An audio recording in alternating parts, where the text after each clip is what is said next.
Je m'appelle Georges Chevalier. J'ai 71 ans. Tard une nuit, incapable de dormir, j'ai surpris mon fils Michel et sa femme Sophie en train de chuchoter. Après le grand repas de la Toussaint, il va directement à la maison de retraite. Elle a dit « Nous avons besoin de cette maison, Michel. Cette dette arrive à échéance. » Mon sang s'est glacé. Sans même y penser, j'ai défoncé leur porte. Avant que j'aille où que ce soit, j'ai crié « Vous deux allez regarder un film spécial que j'ai préparé. » Et à ce moment précis, ma belle-fille s'est évanouie, raide morte. Faites-moi savoir dans les commentaires d'où vous écoutez mon histoire. Et s'il vous plaît, aimez et abonnez-vous si vous croyez que la famille devrait signifier plus que des signes d'euros. La maison semblait étouffante cette nuit-là. Une toux persistante, séquelle d'une grippe, me faisait tourner et virer dans mon lit. Evelyne, ma femme, que son âme repose en paix, s'inquiétait toujours que je ne me repose pas assez. Peut-être qu'elle avait raison. Cette vieille maison, celle que nous avons remplie de 50 ans de rire et de vie, me paraissait caverneuse maintenant, surtout depuis que Michel, mon fils unique, et sa femme Sophie s'étaient installés il y a 6 mois. Juste temporaire, avait-il dit. Juste le temps que la dernière idée de génie de Michel rebondisse. 6 mois, c'est long pour du temporaire. J'ai descendu le couloir en chaussons usés, ce qu'Evelyne m'avait offert il y a des années, pour aller chercher de l'eau à la cuisine. Le rez-de-chaussée était sombre, à l'exception d'un filet de lumière s'échappant de sous la porte du bureau. Ils étaient encore debout, se disputant peut-être? Non. Les voix étaient trop basses pour ça. Plutôt des comploteurs. D'habitude, j'aurais fait demi-tour, leur laissant leur intimité. Mais cette toux a de nouveau chatouillé ma gorge, et je me suis arrêté, appuyé contre le mur juste hors de vue, à l'écoute. La voix de Sophie fut la première, tranchante, impatiente. « Es-tu absolument certain que tout est finalisé ? La paperasse pour la Vallée Verte est confirmée. » La Vallée Verte. Mon esprit s'est accroché à ce nom. Cet endroit chic que Sophie avait mentionné il y a quelque temps. La publicité vantait des jardins pittoresques et des soins pour la mémoire. Ma mémoire allait très bien. Merci beaucoup. La voix de Michel était plus basse, hésitante. Oui, sauf, je te l'ai dit. Madame Henderson a appelé cet après-midi. L'admission est fixée pour le lundi après la Toussaint. Mais es-tu sûr de l'évaluation du docteur Évrard? Papa semblait plus lucide aujourd'hui. Le docteur Évrard, le nouveau médecin que Michel avait insisté pour que je voie. Il disait que mon vieux docteur, le docteur Martin, qui me soignait depuis 30 ans, n'était plus à la page. Évrard avait passé tout le rendez-vous à me questionner sur des dates, des noms, si je me souvenais de ce que j'avais mangé au petit déjeuner. Il semblait obsédé par ma mémoire. Je pensais qu'il était simplement minutieux. Maintenant, une nausée commençait à me tordre l'estomac. Sophie laissa échapper un soupir exaspéré, le son déchirant le silence. Plus lucide, Michel, arrête d'être sentimental. Il a failli mettre le feu à la cuisine la semaine dernière en essayant de faire des toasts. Il a laissé le gaz allumé. Le docteur Évrard a été très clair. Stade précoce de démence, évolutive. Ça ne va faire qu'empirer. C'est la chose la plus bienveillante à faire, vraiment, pour lui. Les toasts. J'avais brûlé ces maudits toasts parce que le téléphone avait sonné juste au moment où il sautait du grille-pain. Un accident que n'importe qui aurait pu avoir. Mais la cuisinière à gaz. C'était un mensonge. Un pur mensonge. Je n'avais pas utilisé la cuisinière à gaz depuis des semaines, préférant le micro-ondes depuis le décès d'Evelyne. Sophie a dû. Aurait-elle pu délibérément la laisser allumer puis m'en accuser? Pourquoi? La réponse est venue, écœurante de rapidité, dans son chuchotement suivant. Et plus bienveillant pour nous, siffla Sophie, sa voix baissant encore, chargée d'un venin qui me glaça jusqu'aux os. Nous avons besoin de cette maison, Michel. Le paiement de la consolidation de ce prêt est dû la première semaine de décembre. Nous vendons cet endroit rapidement. Nous remboursons cette dette. Peut-être qu'il nous restera même assez pour un acompte sur cet appartement en centre-ville. Pense-y. Fini de vivre sous son toit. Fini de faire semblant. La dette, bien sûr. L'entreprise de Michel. Celle qui avait nécessité un investissement conséquent que j'avais fourni à contre-cœur de mes économies de retraite, présenté comme un prêt qu'il avait juré de rembourser avec intérêt. Vendre ma maison. La maison dans laquelle Evelyne et moi avions mis tout notre cœur et notre âme, où nous l'avions élevée, pour payer ses dettes. Et l'appartement en centre-ville. Celui que Sophie regardait toujours en ligne, soupirant sur combien elle méritait un nouveau départ. Michel marmonna quelque chose que je ne pus saisir. Quelque chose qui ressemblait à une protestation, mentionnant ce que j'avais fait pour eux. Sophie le coupa impitoyablement. Tout ce qu'il a fait, il nous le doit. Tu l'as soutenu financièrement pendant des années, depuis que maman est morte. Même avant. Et qu'a-t-il fait dernièrement à part oublier des choses et se plaindre? La vallée verte a des activités, des infirmières 24 juillet. Il y sera plus en sécurité, plus heureux probablement. Nous lui rendrons visite le dimanche. C'est parfait. M'avoir soutenu. Le sol sembla basculer sous mes pieds. Une vague de vertige me submergea, suivie d'une montée de rage pure et sans mélange. Depuis la mort d'Evelyne, c'était moi qui les soutenais. Payant leurs courses quand Michel était entre deux projets, réglant cette facture d'impôts inattendue qui, selon lui, l'avait surpris, donnant à Sophie de l'argent pour des produits de première nécessité qui semblaient toujours inclure de nouvelles chaussures ou des visites au salon de coiffure. Et mes économies, mon bas de laine patiemment construit sur 40 ans de travail à l'usine, diminuaient à un rythme alarmant grâce aux besoins temporaires de Michel. Il ne me soutenait pas. Il me vidait jusqu'à la dernière goutte. Et maintenant, il prévoyait de me jeter comme un portefeuille vide. Plus en sécurité, plus heureux. Non. Ils me voulaient hors de leur chemin. Ils voulaient ma maison. Ils voulaient mon argent. Mon propre fils. L'image du visage d'Evelyne m'apparut. Sa fierté quand nous avions enfin remboursé l'hypothèque. Sa joie en plantant les rosiers dans le jardin de devant. Ce n'était pas seulement du bois et du plâtre. C'était notre vie. Et ils parlaient de la vendre comme si ce n'était rien, un simple obstacle à leur rêve d'appartement en centre-ville. La trahison me frappa comme un coup physique, me coupant le souffle. Mais sous le choc, autre chose s'enflamma. Une résolution froide et dure que je n'avais pas ressentie depuis des années. Ils me croyaient fini, en train de décliner. Ils avaient tort. La frêle porte du bureau sembla être en papier sous mon pied. La vallée verte, rugis-je, ma voix rauque résonnant dans la pièce soudainement silencieuse. Après la Toussaint. Michel bondit sur ses pieds, renversant une pile de magazines. Papa, qu'est-ce que tu fiches?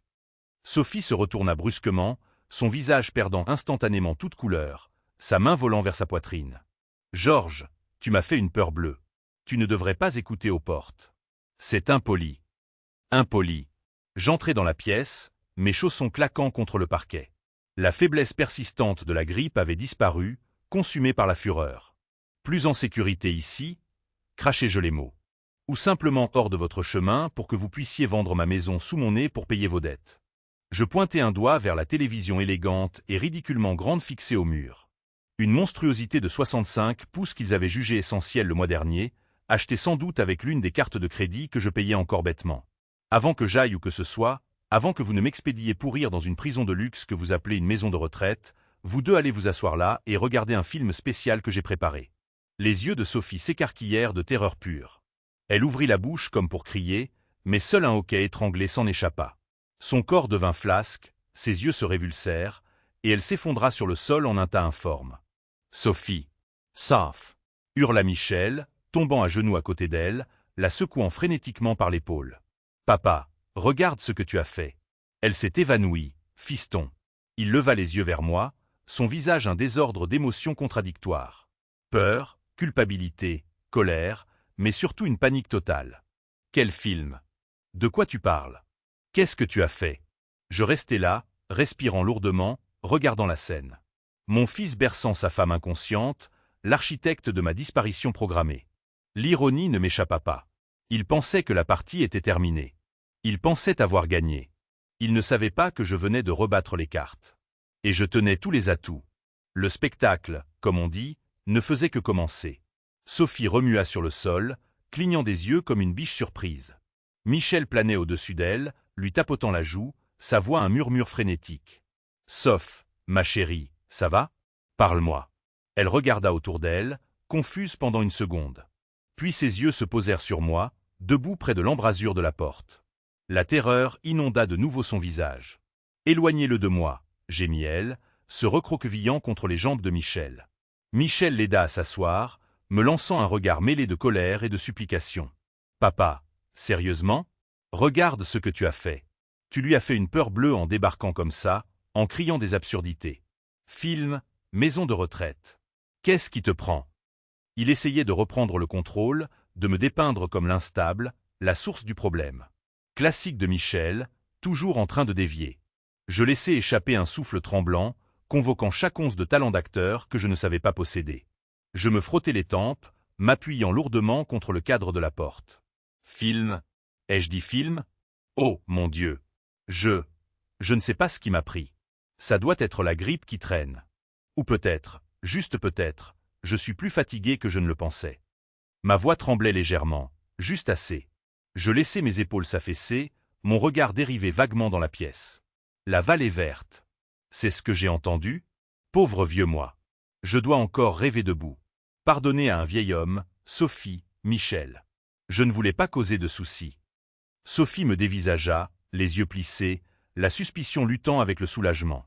Michel l'aida à s'installer dans le fauteuil, tout en me surveillant de près. « Papa, peut-être que tu devrais retourner au lit, » dit-il, son ton s'adoucissant légèrement, testant le terrain. « Tu n'es plus toi-même depuis que tu es tombé malade.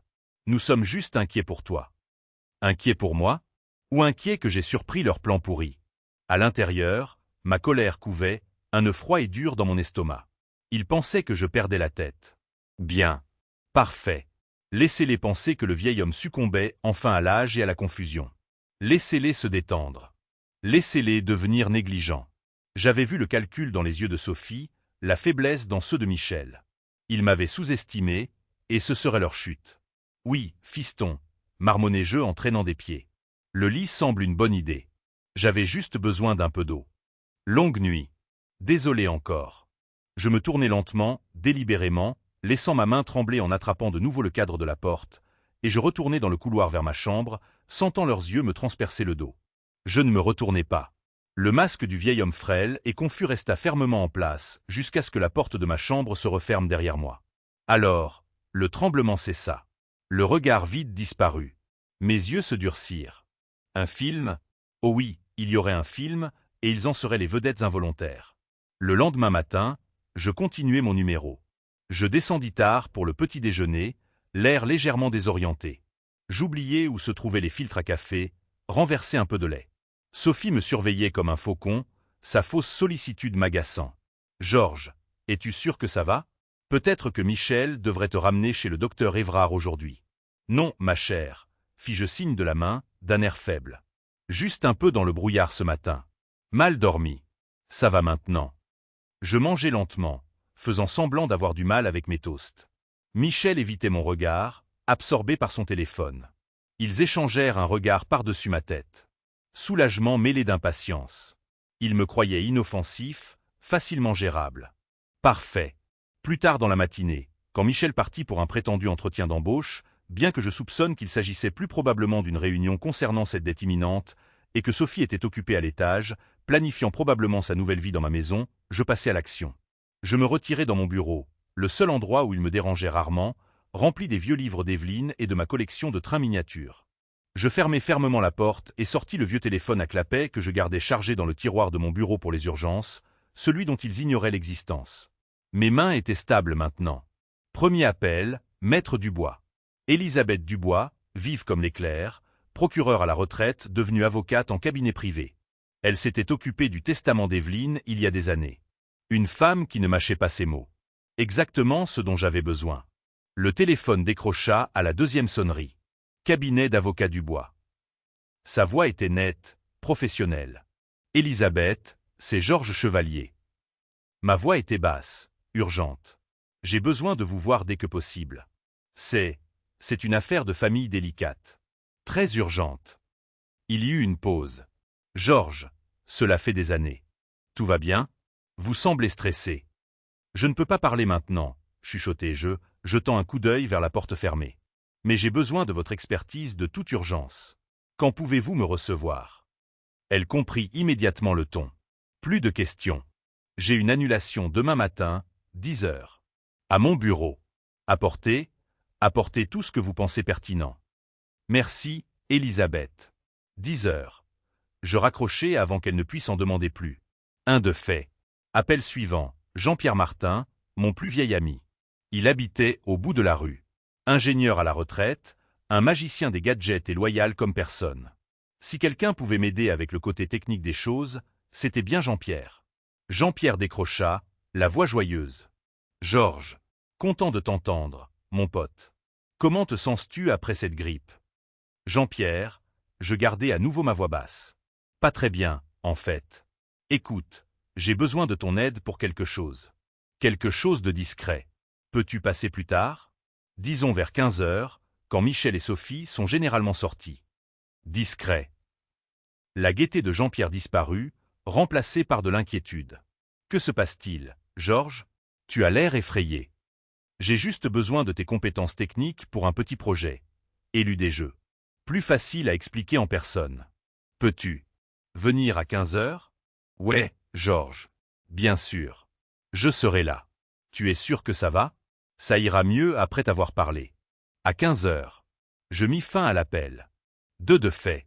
Les pièces commençaient à se mettre en place. Ils pensaient jouer aux échecs avec un pion. Ils étaient sur le point de découvrir qu'ils avaient donné un coup de pied dans une fourmilière. Allongé dans mon fauteuil en cuir usé, je fermai les yeux un instant. Le visage souriant d'Evelyne apparut. Nous allions gérer ça, Eve, pensais-je, comme nous l'avions toujours fait, ensemble en esprit. Ils s'étaient attaqués au mauvais vieil homme. Ils s'étaient attaqués à notre maison, et ils allaient le regretter profondément. Plus tard cet après-midi-là, Sophie était absorbée par l'un de ses longs appels téléphoniques, arpentant le salon. Sa voix était un murmure grave, discutant de ce qui semblait être des tissus de rideaux coûteux. Michel était toujours sorti. C'était ma chance. Je me suis glissé de nouveau dans mon bureau, verrouillant la porte derrière moi, une chose que je n'avais pas faite depuis des années, mais qui me semblait maintenant nécessaire. Mon vieux bureau en chêne se dressait, solide et rassurant, dans le coin, une relique de mes jours de travail. Dans le tiroir du bas, sous des piles de vieilles déclarations d'impôts, se trouvait la boîte métallique où Evelyne et moi gardions tout ce qui était important. Mes mains ne tremblaient pas lorsque j'ai inséré la petite clé dans la serrure. D'abord, l'acte de propriété de la maison. J'ai déplié le papier épais, mes yeux balayant le langage juridique familier. C'était là, noir sur blanc, Georges Chevalier et Evelyne Chevalier, propriétaires conjoints. Et après le décès d'Evelyne, la propriété exclusive a été transférée à Georges Chevalier, mon nom seul. Une vague de soulagement m'a submergé, rapidement suivie d'une nouvelle vague de colère. Ils ne pouvaient pas simplement la prendre. Ils savaient qu'ils ne le pouvaient pas, c'est pourquoi ils avaient besoin des mensonges, du faux diagnostic de démence, de la maison de retraite. Ce n'était pas seulement de la cupidité. C'était un vol calculé, déguisé en inquiétude. Evelyne aurait fait un scandale. Je pouvais presque entendre sa voix vive maintenant. Georges, ne laisse pas ces vautours prendre ce pourquoi nous avons travaillé pendant 50 ans. Cette maison est notre héritage, pas leur fonds secret. Elle ne s'était jamais entièrement fiée à l'ambition de Sophie. Je m'en souvenais maintenant. Des avertissements subtils que j'avais écartés à l'époque, comme de la protection maternelle. Ensuite, les relevés bancaires. Je gardais ceux des 6 derniers mois soigneusement classés. Je les ai étalés sur le bureau, me forçant à me concentrer, à regarder au-delà des débits habituels pour les services publics, les impôts fonciers, mes modestes factures de carte de crédit. Là, un retrait il y a 3 mois, 1500 €, marqué simplement « espèce ménage ». Je ne me souvenais pas avoir retiré autant d'argent. Peut-être pour une réparation? Le toit était en bon état, la chaudière vérifiée l'automne dernier. Puis un autre, 2 mois plus tôt. Virement de 2000 €, investissement Monsieur Chevalier. L'investissement de Michel. Ça devait être le capital de départ pour son dernier projet brillant, celui qui avait soi-disant juste besoin d'un petit coup de pouce. Il l'avait fait paraître si prometteur, si infaillible. Et moi, comme toujours, je l'avais cru, ou j'avais voulu le croire. Je n'avais même pas demandé de détails, j'avais juste signé le bordereau de virement qu'il m'avait apporté, déjà rempli. Imbécile. Et ces petites charges, récurrentes. Des services de streaming que je ne regardais jamais, 100 € par mois pour un abonnement bien-être, dont je n'avais jamais entendu parler, 50 € pour une livraison d'un club de vin. Evelyne et moi apprécions un verre de chardonnay de temps en temps, mais un club, ça sentait Sophie. À planer. De petites fuites qui s'additionnaient. Des centaines, peut-être des milliers d'euros, siphonnés si discrètement que je ne les avais même pas remarqués jusqu'à ce que je les cherche. Il ne s'était pas contenté de demander de grosses sommes. Il m'avait aussi plumé petit à petit. En y repensant, Michel m'avait demandé de passer au service bancaire en ligne il y a quelque temps, disant que c'était plus facile, plus moderne. Plus facile pour lui à gérer, peut-être. Plus facile pour cacher ses transactions. Puis j'ai trouvé le dossier que Michel avait apporté juste après ma grippe. Formulaires médicaux, importants, avait-il étiqueté. Il avait dit que c'était juste des formalités standards, que le docteur Évrard avait besoin d'autorisation pour le traitement, de mise à jour d'assurance. Je me sentais faible, la tête encore embrumée. Je les avais à peine regardés, j'avais juste signé là où ils pointaient. Maintenant, en lisant attentivement, mon sang se glaça. Niché parmi les formulaires de consentement RGPD et d'assurance standard, se trouvait une procuration durable pour les décisions de soins de santé. Assez standard. Mais ensuite, un autre document, une procuration financière, donnant à Michel une autorité considérable sur mes comptes, mes investissements, ma propriété, effective immédiatement après signature, et non en cas d'incapacité. J'ai examiné la ligne de signature, mon nom griffonné d'une main tremblante, daté de la semaine où j'étais le plus malade. Il l'avait glissé, dissimulé, et j'avais signé, faisant implicitement confiance à mon propre fils. Le stylo me sembla lourd dans la main en me souvenant de lui guidant ma main, disant « Juste ici, papa ». Consentement médical standard. Menteur. Menteur au sang-froid. Le visage d'Evelyne m'est revenu en mémoire. Les rides de soucis autour de ses yeux le jour où la première entreprise de Michel a fait faillite. Nous l'avions aidé alors, bien sûr. Nous avions même pris une deuxième hypothèque. Il avait juré qu'il avait appris sa leçon. Mais Evelyne m'avait confié plus tard. « Georges, je m'inquiète pour lui. Il veut les choses trop vite. Il ne comprend pas la valeur du travail acharné comme nous. » Elle l'avait vu il y a des années. Et je n'avais pas écouté. Je me souvenais de Michel enfant, si sérieux, si désireux de plaire après la mort de sa mère. Peut-être avais-je surcompensé, essayé trop fort de combler le vide, lui avais-je donné trop facilement.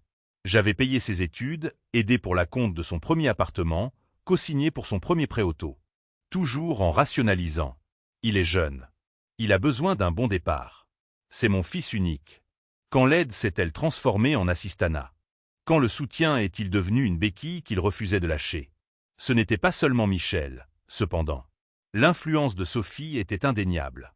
Depuis son arrivée, les demandes d'argent étaient devenues des exigences déguisées en besoins.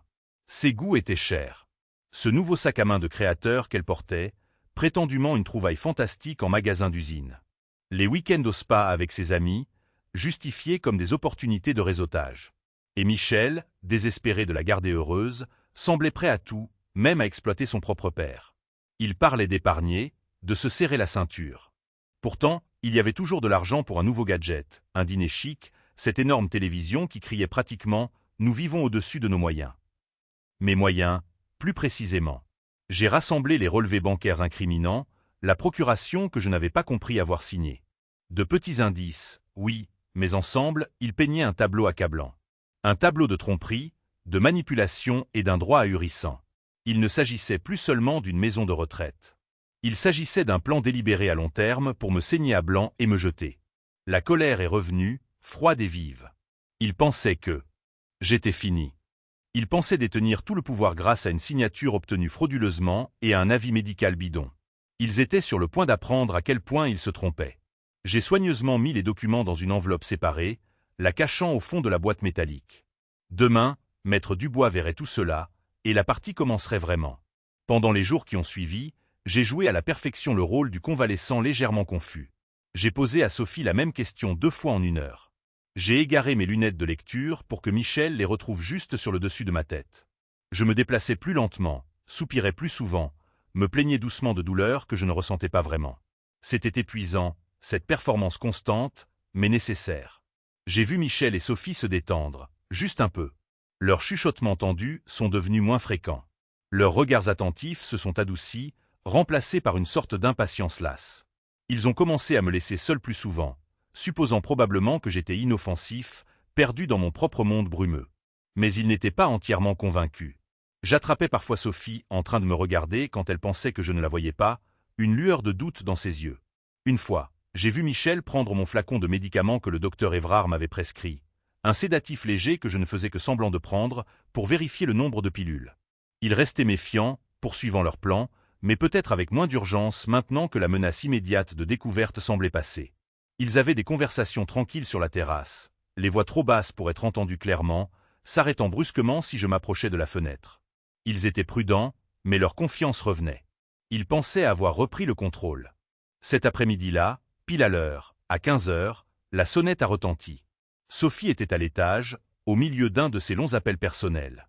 Michel n'était pas rentré de son entretien. Je me suis traîné jusqu'à la porte, délibérément, en prenant mon temps. Jean-Pierre Martin était là, tenant un petit sac de course. Ma couverture. « Georges, mon vieux », a-t-il lancé un peu trop fort, peut-être, mais ses yeux étaient vifs, évaluateurs. Je t'apporte juste les trucs que tu m'as demandé. J'ai pensé passer voir comment tu allais. Entre, Jean-Pierre, ai-je dit, gardant ma voix frêle. C'est gentil de passer. Sophie est en haut. Michel est sorti. Il n'y a que moi qui tourne en rond. Je l'ai conduit vers le bureau, jetant un coup d'œil en arrière vers les escaliers. Dès que la porte du bureau fut fermée, l'attitude de Jean-Pierre a changé. Bon, Georges. Qu'est-ce qui se passe, nom d'un chien? Au téléphone, on aurait dit que le diable en personne était à tes trousses. Et c'est quoi ce projet? J'ai rapidement expliqué la situation. La conversation surprise, le plan de la maison de retraite, la procuration financière, mes soupçons. Jean-Pierre a écouté attentivement, son visage joyeux se durcissant en un masque sombre. C'est salaud. Ton propre fils et cette Sophie. J'ai toujours pensé qu'elle était une sacrée peste. Sa colère était rassurante. Je n'étais pas fou. Je n'étais pas seul. D'accord, Georges, dit-il en retroussant ses manches. De quoi as-tu besoin? De son sac de course, il a sorti non seulement du lait et du pain, mais plusieurs petits paquets discrets, de minuscules caméras, plus petites que mon pouce, des enregistreurs audio miniatures, des cadeaux de son fils ingénieur qui travaillait dans les systèmes de sécurité. Il nous faut des yeux et des oreilles, Jean-Pierre, ai-je chuchoté. Dans le bureau, près du téléphone. Peut-être aussi dans le salon. Là où il parle. Jean-Pierre a hoché la tête instantanément, comprenant le plan. D'accord, faisons vite. Toi, tu fais le guet. Dis-moi si tu entends Sophie bouger. Nous avons commencé dans le bureau. Jean-Pierre, étonnamment agile pour son âge, s'est agenouillé à côté de la bibliothèque. Il a choisi un endroit derrière une rangée de vieilles encyclopédies d'Evelyne, perçant un minuscule trou pour monter l'une des petites caméras. C'était à peine visible, juste une petite tache sombre contre le grain du bois. Bien, ai-je murmuré en l'examinant. Maintenant, l'audio. Il a placé un petit enregistreur sous le rebord du lourd bureau en chêne, fixé avec du ruban adhésif double face, son microphone pointant vers le centre de la pièce. L'endroit parfait pour capter les appels téléphoniques et les conversations. Mon cœur battait la chamade. Chaque craquement du plancher à l'étage me donnait une secousse de panique. Et si elle descendait? Et si Michel rentrait plus tôt? Soudain, le téléphone fixe sur le bureau a sonné, nous surprenant tous les deux. Jean-Pierre s'est figé, laissant tomber une petite vis. Merde, a-t-il chuchoté en la cherchant à tâtons sur le tapis. J'ai retenu mon souffle, écoutant. Des bruits de pas à l'étage. La voix de Sophie, étouffée. Il y a quelqu'un en bas. C'est juste Jean-Pierre Martin qui est passé avec des courses. Ai-je crié, essayant de paraître normal, ma voix plus aiguë que d'habitude. Il est sur le point de partir. Les pas se sont arrêtés, puis se sont éloignés. Fausse alerte. Jean-Pierre a trouvé la vis, le visage pâle. C'était juste, a-t-il marmonné en terminant rapidement l'installation. Bon, le bureau est équipé. Où ensuite? Le salon, ai-je chuchoté, montrant du doigt le grand ficus dans le coin, près du fauteuil où Sophie s'asseyait habituellement pendant ses interminables appels. Jean-Pierre a dissimulé expertement une autre caméra parmi les feuilles, la dirigeant vers la zone de siège principale. Il a glissé un enregistreur audio derrière une grande photo encadrée d'Evelyne et moi le jour de notre mariage.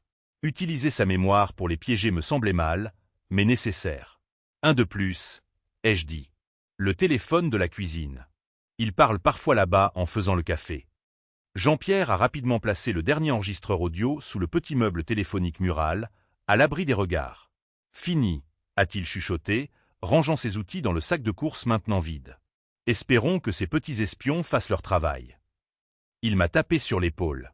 Appelle-moi si tu as besoin d'autre chose, Georges. N'importe quoi. Et sois prudent. Je l'ai raccompagné jusqu'à la porte, reprenant mon personnage de vieil homme frêle. Merci d'être passé, Jean-Pierre, ai-je dit assez fort pour que Sophie puisse potentiellement entendre. Toujours un plaisir de te voir. Oui, prends soin de toi, Georges, a-t-il répondu, jouant le jeu, on se voit la semaine prochaine pour la belote, tu peux compter là-dessus. Alors que Jean-Pierre descendait le chemin, j'ai fermé la porte, m'appuyant contre elle un moment, mon cœur battant toujours la course. Les appareils étaient en place. L'étape 1 de la contre-offensive était terminée. Maintenant venait la partie difficile. Attendre. Attendre qu'ils se révèlent. Attendre la preuve qui exposerait leurs mensonges et, espérons-le, me sauverait de leur plan impitoyable. La maison semblait différente maintenant. Chargée d'une énergie secrète. Ce n'était plus seulement ma maison. C'était une scène. Et l'acte final était sur le point de commencer. Ce soir-là, après que Michel et Sophie soient sortis, Prétextant une réunion d'affaires qui impliquait probablement de dépenser encore plus de mon argent, je suis retourné au bureau. Jean-Pierre m'avait montré comment accéder aux enregistrements des appareils via un petit récepteur discret connecté à mon vieil ordinateur de bureau. Mais avant de chercher des conversations incriminantes, je devais creuser plus profondément dans la piste de l'argent. Michel avait configuré mon accès bancaire en ligne il y a des mois, insistant sur le fait que c'était plus sécurisé et plus facile à suivre. Plus facile pour lui à manipuler, je le soupçonnais maintenant. Je ne l'avais pas beaucoup utilisé, préférant mes vieux relevés papier. Il m'avait même aidé à choisir un mot de passe, quelque chose de simple, selon lui, que je n'oublierais pas. Il m'a fallu quelques essais. Était-ce l'anniversaire d'Evelyne, notre anniversaire de mariage? Avant de me souvenir enfin de la combinaison qu'il avait suggérée, la propre date de naissance de Michel, suivie des initiales de Sophie. L'ironie ne m'a pas échappé. Accès accordé. L'écran s'illumina de colonnes de chiffres. Mon compte courant, mon compte d'épargne, le petit portefeuille d'investissement que j'avais soigneusement constitué. À première vue, les choses semblaient plus maigres que prévu, mais pas de manière alarmante. Mais les relevés papier ne montraient que les derniers mois. Le portail en ligne remontait sur des années. J'ai commencé à faire défiler, mois par mois, au-delà des récents retraits d'espèces et virements douteux que Michel m'avait aidé à faire. Plus loin, il y a 8 mois, un virement de 5 000 €. Bénéficiaire, Apex Holdings SARL. Jamais entendu parler d'eux. On aurait dit une sorte de société d'investissement, peut-être. Ou peut-être toute autre chose. Michel n'avait mentionné aucun nouvel investissement à l'époque. En faisant défiler plus loin, j'ai trouvé le schéma. Des paiements mensuels réguliers, allant de 5 cents à 800 €, à une société appelée Prestige Solutions de Crédit, depuis 1 an et demi. Prestige Solutions de Crédit sonnait étrangement comme un prêteur à taux d'intérêt élevé, le genre d'endroit où les gens vont quand les banques les refusent. Le crédit de qui avait besoin d'être résolu? Le mien était impeccable. Ça devait être celui de Michel. Cette entreprise devait être un désastre plus grand qu'il ne l'avait laissé entendre. Ou peut-être que c'était les dépenses de Sophie. J'ai cliqué sur la carte de crédit liée à mon compte principal. Michel et Sophie étaient des utilisateurs autorisés, une décision que je regrettais maintenant amèrement. Ils avaient promis de ne l'utiliser que pour les dépenses ménagères communes et les urgences. L'historique des relevés racontait une autre histoire. Des achats dans des grands magasins haut de gamme, le Bon Marché, les Galeries Lafayette. Des notes de restaurants dans des endroits où je ne pouvais même pas me payer l'entrée. Des soins au spa, des billets d'avion. Une charge d'Air France il y a 6 mois pour 2 billets aller-retour pour la Martinique. Ça devait être leur escapade d'anniversaire qu'un ami leur avait soi-disant offerte. Mon œil. Payé par mois. Et les petites choses que Jean-Pierre et moi avions trouvées plus tôt. Les services de streaming, le club de vin. Ce n'était que la partie émergée de l'iceberg. Des abonnements à une salle de sport exclusive en centre-ville. Des abonnements mensuels à des magazines de mode, des services de livraison de fleurs. C'était incessant. Une ponction constante déguisée parmi mes dépenses légitimes. Ils ne se contentaient pas de prendre des sommes importantes. Ils me saignaient lentement, systématiquement, finançant un style de vie bien au-delà de leurs moyens, tout en jouant le rôle du fils et de la belle-fille en difficulté mais dévouée. Le total était stupéfiant. En remontant sur seulement 2 ans, en additionnant les gros virements, les paiements à la société de crédit, les dépenses de luxe incessantes sur la carte de crédit, on dépassait facilement les 40 000 €, peut-être 50 000. Et ce n'était que ce que je pouvais clairement identifier. Dieu sait à quoi servaient réellement ces retraits d'espèces. Les mots de Sophie de la nuit précédente résonnaient dans ma tête. Le paiement de la consolidation de ce prêt est dû la première semaine de décembre. Tout s'emboîtait. Ils n'essayaient pas seulement d'obtenir la maison pour un futur appartement. Ils essayaient désespérément de couvrir d'énormes dettes existantes qu'ils avaient probablement accumulées en vivant cette mascarade. Vendre ma maison ne visait pas seulement à améliorer leur vie. C'était pour sauver leur propre peau financièrement. La trahison me semblait plus profonde maintenant, plus froide. Ce n'était pas seulement de la cupidité opportuniste. C'était une fraude préméditée et soutenue, menée sur des années, masquée par une fausse affection et une inquiétude feinte. Ils n'avaient pas seulement pris mon argent. Ils avaient pris ma confiance, ma tranquillité d'esprit, mon sentiment de sécurité dans ma propre maison. Ils avaient tissé une toile de mensonges si épaisse que je ne l'avais vue que lorsque j'étais complètement empêtré. J'ai fait des captures d'écran de tout. Chaque virement suspect, chaque dépense de carte de crédit scandaleuse, chaque paiement à cette société de prêt. Des preuves. Des preuves solides, indéniables. Maître Dubois en aurait besoin demain. Il ne s'agissait plus seulement de les empêcher de me mettre dans une maison de retraite. Il s'agissait de les tenir responsables pour des années de tromperies calculées. Le numéro du vieil homme frêle était terminé. Georges Chevalier, le pourvoyeur, le protecteur, l'homme qu'Evelyne avait épousé, était de retour, et il était prêt à se battre. Le lendemain matin, à 10 heures précises, j'entrai dans le bureau d'Élisabeth Dubois, en centre-ville. C'était un contraste frappant avec le chaos qui couvait dans ma propre maison. Calme, organisé, professionnel. Des diplômes encadrés tapissaient les murs, témoignage d'une longue et brillante carrière. Maître Dubois m'a accueilli elle-même, me serrant fermement la main. « Georges, dit-elle, son expression sérieuse mais bienveillante. Vous avez dit que c'était urgent. Entrez, asseyez-vous, dites-moi ce qui se passe. » Je n'ai pas perdu de temps en politesse. J'ai posé l'enveloppe sur son bureau en acajou poli. Les relevés bancaires montrant les virements et retraits suspects, les factures de carte de crédit détaillant leurs dépenses somptuaires, et la procuration financière que Michel m'avait fait signer sous la contrainte alors que j'étais malade.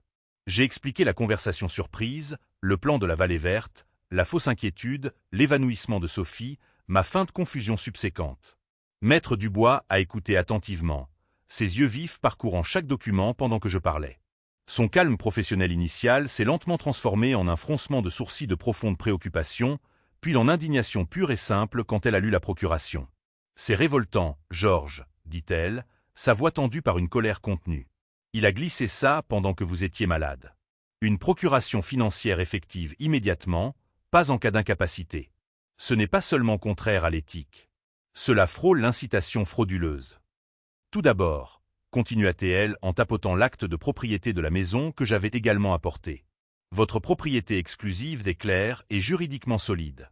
Ils ne peuvent pas la vendre sans votre signature valide ou en invoquant frauduleusement cette procuration. La procuration elle-même, puisque vous l'avez signée, bien que sous la contrainte ou par malentendu alors que vous étiez souffrant, nous devons la révoquer formellement et immédiatement. Je vais rédiger le document de révocation aujourd'hui. Nous le déposerons au greffe du tribunal et en informerons tous vos établissements financiers. Cela coupe net son autorité légale. Mais Georges, nous devons supposer qu'ils pourraient essayer autre chose, quelque chose de désespéré, surtout s'ils savent que vous êtes au courant. Je lui ai parlé de l'évaluation du docteur Évrard, du prétendu diagnostic de démence que Sophie avait mentionné. Maître Dubois s'est penché en arrière, réfléchissant. Une évaluation médicale obtenue sous de faux prétextes ou spécifiquement pour faciliter l'exploitation financière. C'est grave. Le plan de la maison de retraite repose là-dessus. Pour faire admettre quelqu'un contre son gré, il leur faut plus que l'avis possiblement partial d'un seul médecin, surtout si le patient semble compétent. Avez-vous vu ce rapport du docteur Évrard vous-même? Non, ai-je admis. Ils ont juste mentionné son nom, dit qu'il avait confirmé que je déclinais. Nous devons contester cela, a déclaré fermement Maître Dubois. Je vous recommande d'obtenir immédiatement une évaluation psychiatrique gériatrique indépendante d'un spécialiste réputé que nous choisirons. Un bilan de santé mentale impeccable d'une source impartiale sera une preuve cruciale contre leurs affirmations. Et ce film spécial que vous avez mentionné, Georges, celui avec lequel vous les avez menacés. Je n'ai encore rien capturé de définitif, ai-je avoué. J'ai juste installé des appareils d'enregistrement hier avec l'aide d'un ami. J'espère qu'ils vont faire un faux pas bien, a-t-elle hoché la tête en signe d'approbation. L'enregistrement discret dans votre propre maison est généralement autorisé pour votre propre protection dans cet état, surtout compte tenu des circonstances. Mais soyez prudents. Capturez des preuves claires de leur plan, de leurs motifs, de leur reconnaissance de votre compétence lorsqu'ils pensent que vous n'écoutez pas. Ces enregistrements, combinés au dossier financier et à l'évaluation médicale indépendante, construiront un dossier en béton. Notre stratégie est claire, a-t-elle résumé. Révoquer la procuration, sécuriser vos actifs, rassembler des preuves irréfutables de leur complot et documenter formellement votre compétence mentale. Ensuite, nous les confronterons légalement, non seulement pour arrêter le plan de la maison de retraite, mais potentiellement pour récupérer les fonds qu'ils ont détournés. Elle fit une pause, me regardant droit dans les yeux. Ça va devenir moche, Georges. Êtes-vous prêt pour ça? Élisabeth, dis-je, ma voix stable maintenant. Ce sont eux qui ont tiré les premiers. Ils prévoient de voler ma maison, mes économies et ma liberté. Je suis prêt à faire tout ce qu'il faudra pour protéger ce qui est à moi et ce qu'Evelyne et moi avons construit.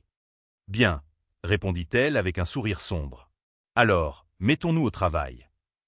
En quittant le bureau de Maître Dubois, je sentis un poids s'enlever, remplacé par une détermination ciblée. J'avais un plan, un soutien juridique, mais l'affaire du docteur Évrard me dérangeait toujours. Avec quelle facilité avait-il obtenu ce prétendu diagnostic? Était-il incompétent ou complice? Cet après-midi-là, Jean-Pierre Martin est revenu, soi-disant pour prendre des nouvelles de ma convalescence. Une fois Sophie occupée à regarder une émission de télé-réalité dans le salon, nous nous sommes de nouveau réunis dans le bureau. Jean-Pierre, j'ai besoin que tu fasses ta magie sur ça. Docteur Évrard, ai-je chuchoté, lui tendant le nom et l'adresse de la clinique que Michel m'avait donnée. Trouve tout ce que tu peux. Réputation, relations, plaintes éventuelles, n'importe quoi. Jean-Pierre, toujours l'ingénieur, a sorti sa tablette.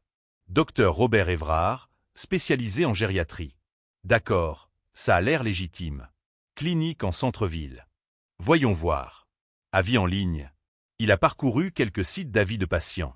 Mitigé, ai-je murmuré, lisant par-dessus son épaule. Certains louent son contact avec les patients. D'autres disent qu'il est dédaigneux, qu'il expédie les rendez-vous. En voici un qui mentionne qu'il semblait prompt à recommander des établissements de soins médicalisés. Intéressant. Jean-Pierre a continué à creuser, cherchant dans des bases de données professionnelles, des archives de presse. Attends une minute. Qu'est-ce que c'est que ça? Il a zoomé sur un article d'un journal économique local datant d'environ 1 an. Apex Holdings SARL annonce une nouvelle division d'investissement dans la santé. Apex Holdings. C'était le nom sur ce virement suspect de 5 000 € de mon compte. Et regarde qui est listé dans leur conseil consultatif. Docteur Robert Évrard. Mon cœur a raté un battement. Donc, Évrard n'était pas un médecin choisi au hasard. Il avait un lien financier, aussi indirect soit-il, avec une société dans laquelle Michel injectait mon argent. Était-ce juste une coïncidence, ou est-ce que Michel payait Évrard par l'intermédiaire de cette holding pour un diagnostic frauduleux et favorable? Ça pourrait n'être rien, Georges, a prévenu Jean-Pierre. Beaucoup de médecins sont consultants pour des sociétés d'investissement. Mais ça pue. Ça pue vraiment. Surtout combiné avec ce commentaire sur les soins médicalisés. C'était une autre pièce du puzzle. Une autre couche de leur tromperie. Ils n'avaient pas seulement trouvé un médecin complaisant. Ils en avaient peut-être trouvé un avec un intérêt financier direct à voir des patients âgés être placés dans des établissements, peut-être ceux dans lesquels Apex Holdings avait des intérêts. C'était spéculatif, mais profondément troublant. J'avais besoin de ces enregistrements. J'avais besoin d'entendre Michel ou Sophie mentionner explicitement Évrard, mentionner le diagnostic, le lier à leur plan. Les preuves circonstancielles s'accumulaient, mais la preuve irréfutable manquait encore. J'espérais juste que mes petits espions dans les murs la fourniraient bientôt, avant que Michel et Sophie ne réalisent que le vieil homme confus n'était pas si confus après tout. Il a fallu quelques jours, des jours où j'ai perfectionné mon rôle de patriarche vieillissant, légèrement déconnecté, parfois oublieux, mais finalement inoffensif. Je faisais la sieste dans mon fauteuil, somnolais devant la télé, tout en tendant l'oreille, attendant. Michel et Sophie maintenaient également leur façade, m'apportant du thé, me demandant si j'avais besoin de quelque chose. Leur sollicitude ressemblait de plus en plus à de la surveillance. Mais les petits gadgets de Jean-Pierre fonctionnaient silencieusement, patiemment, collectant la vérité dans les coins invisibles de ma propre maison. Chaque soir, après qu'il se soit couché, je me glissais dans le bureau, branchais le récepteur à l'ordinateur et écoutais. Le premier jour n'a donné que des bavardages banals. Sophie se plaignant d'un collègue, Michel parlant de sport au téléphone. Mais tard mardi soir, j'ai trouvé de l'or. C'était un enregistrement du bureau, capté par l'appareil sous le bureau. La voix de Sophie, nette et claire. Sophie, as-tu reparlé à Henderson? L'acompte est-il absolument remboursable si, tu sais, si les choses sont retardées? Michel, elle a dit que c'est la procédure standard, sauf entièrement remboursable jusqu'à 72 heures avant l'admission. Mais pourquoi y aurait-il un retard? Papa va de plus en plus mal. Tu l'as vu renverser son café ce matin. Il s'est presque ébouillanté. Sophie. Je sais, mais il semblait bizarre après cette nuit où il a fait irruption. Il nous a observés pendant 1 jour ou 2. Maintenant, il a l'air à nouveau dans le brouillard, ce qui est bien. Mais je n'aime pas les détails qui traînent. Et la procuration? As-tu fait des copies comme je te l'ai dit? Michel. Oui, j'ai fait des copies. J'en ai mis une dans le coffre-fort. Détends-toi. Il l'a signé. Légalement, nous avons le contrôle si nécessaire. Le rapport d'Évrard le confirme. Personne ne va nous questionner sur le fait de vouloir lui obtenir les meilleurs soins, surtout avec ces épisodes. Mes mains se sont serrées en poing. Épisode. Le café renversé.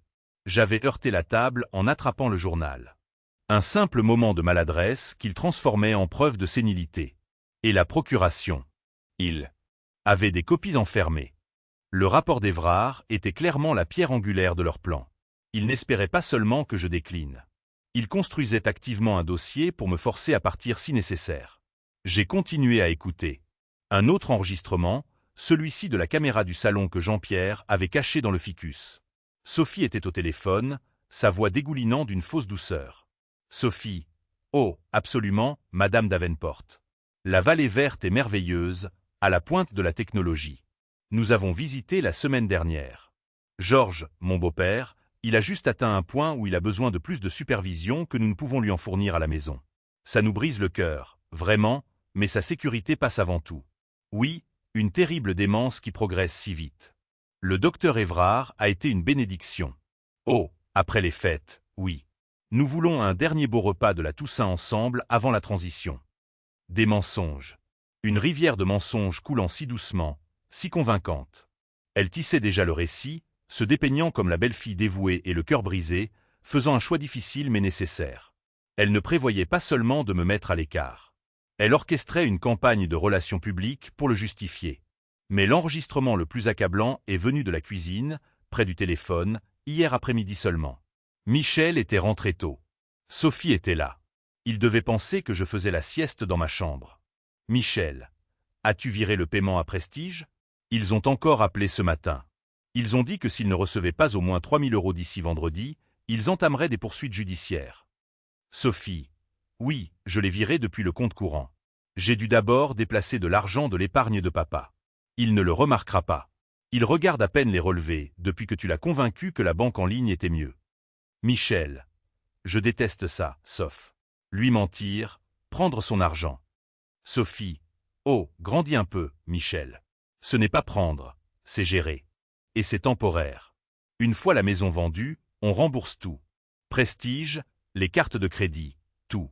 Nous serons libres. Il faut juste tenir le coup le mois prochain. Le faire entrer à la vallée verte sans problème après la Toussaint. Mettre la maison en vente avant le 1er décembre. Évrard est dans le coup. Il sait que placer papa dans un établissement correspond à ses recommandations. Il faut juste garder papa calme et confus d'ici là. Ne le laisse pas parler à Martin ou à quiconque pourrait lui mettre des idées en tête. Michel. Et le film? C'était quoi cette histoire? Tu penses qu'il a vraiment enregistré quelque chose? Sophie. S'esclaffe. Enregistré quoi? Nous en train de parler? S'il te plaît. Il délirait à cause de la grippe. Il a probablement confondu un film qu'il a regardé avec la réalité. Il n'en a pas reparlé depuis. Oublie le film. Concentre-toi sur le plan. La Toussaint, puis la vallée verte, puis la liberté. Compris? Michel. Soupire lourdement. Ouais, j'ai compris. C'était là. Confirmation de la dette envers Prestige. Confirmation qu'il déplaçait activement mes économies. Confirmation que le docteur Évrard n'était pas seulement partial, mais dans le coup, alignant ses recommandations. Confirmation qu'il pensait que ma menace concernant le film n'était qu'un radotage sénile. Et confirmation de leur chronologie. La Toussaint, la vallée verte, vendre la maison. La liberté. Leur liberté, construite sur mon enfermement et le vol de mon héritage. J'ai sauvegardé les fichiers audio, faisant des copies de sauvegarde sur une petite clé USB. C'était ça. La preuve irréfutable. Pas seulement des preuves circonstancielles, mais leurs propres mots, planifiant, avouant, me méprisant. Maître Dubois devait entendre ça immédiatement. J'ai regardé le calendrier. La Toussaint était dans un peu plus d'une semaine. Le temps pressait plus que jamais. Mais maintenant, j'avais les munitions dont j'avais besoin. Le film spécial n'était plus une simple menace. Il était sur le point de devenir leur pire cauchemar. Les jours qui ont précédé le repas de la Toussaint se sont transformés en une délicate danse d'évitement.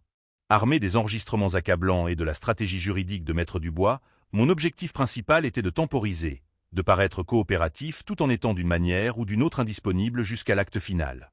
Michel et Sophie, enhardis par leur croyance en mon déclin et l'approche de leur échéance, ont commencé à insister davantage. D'abord sont venues les mises à jour d'assurance.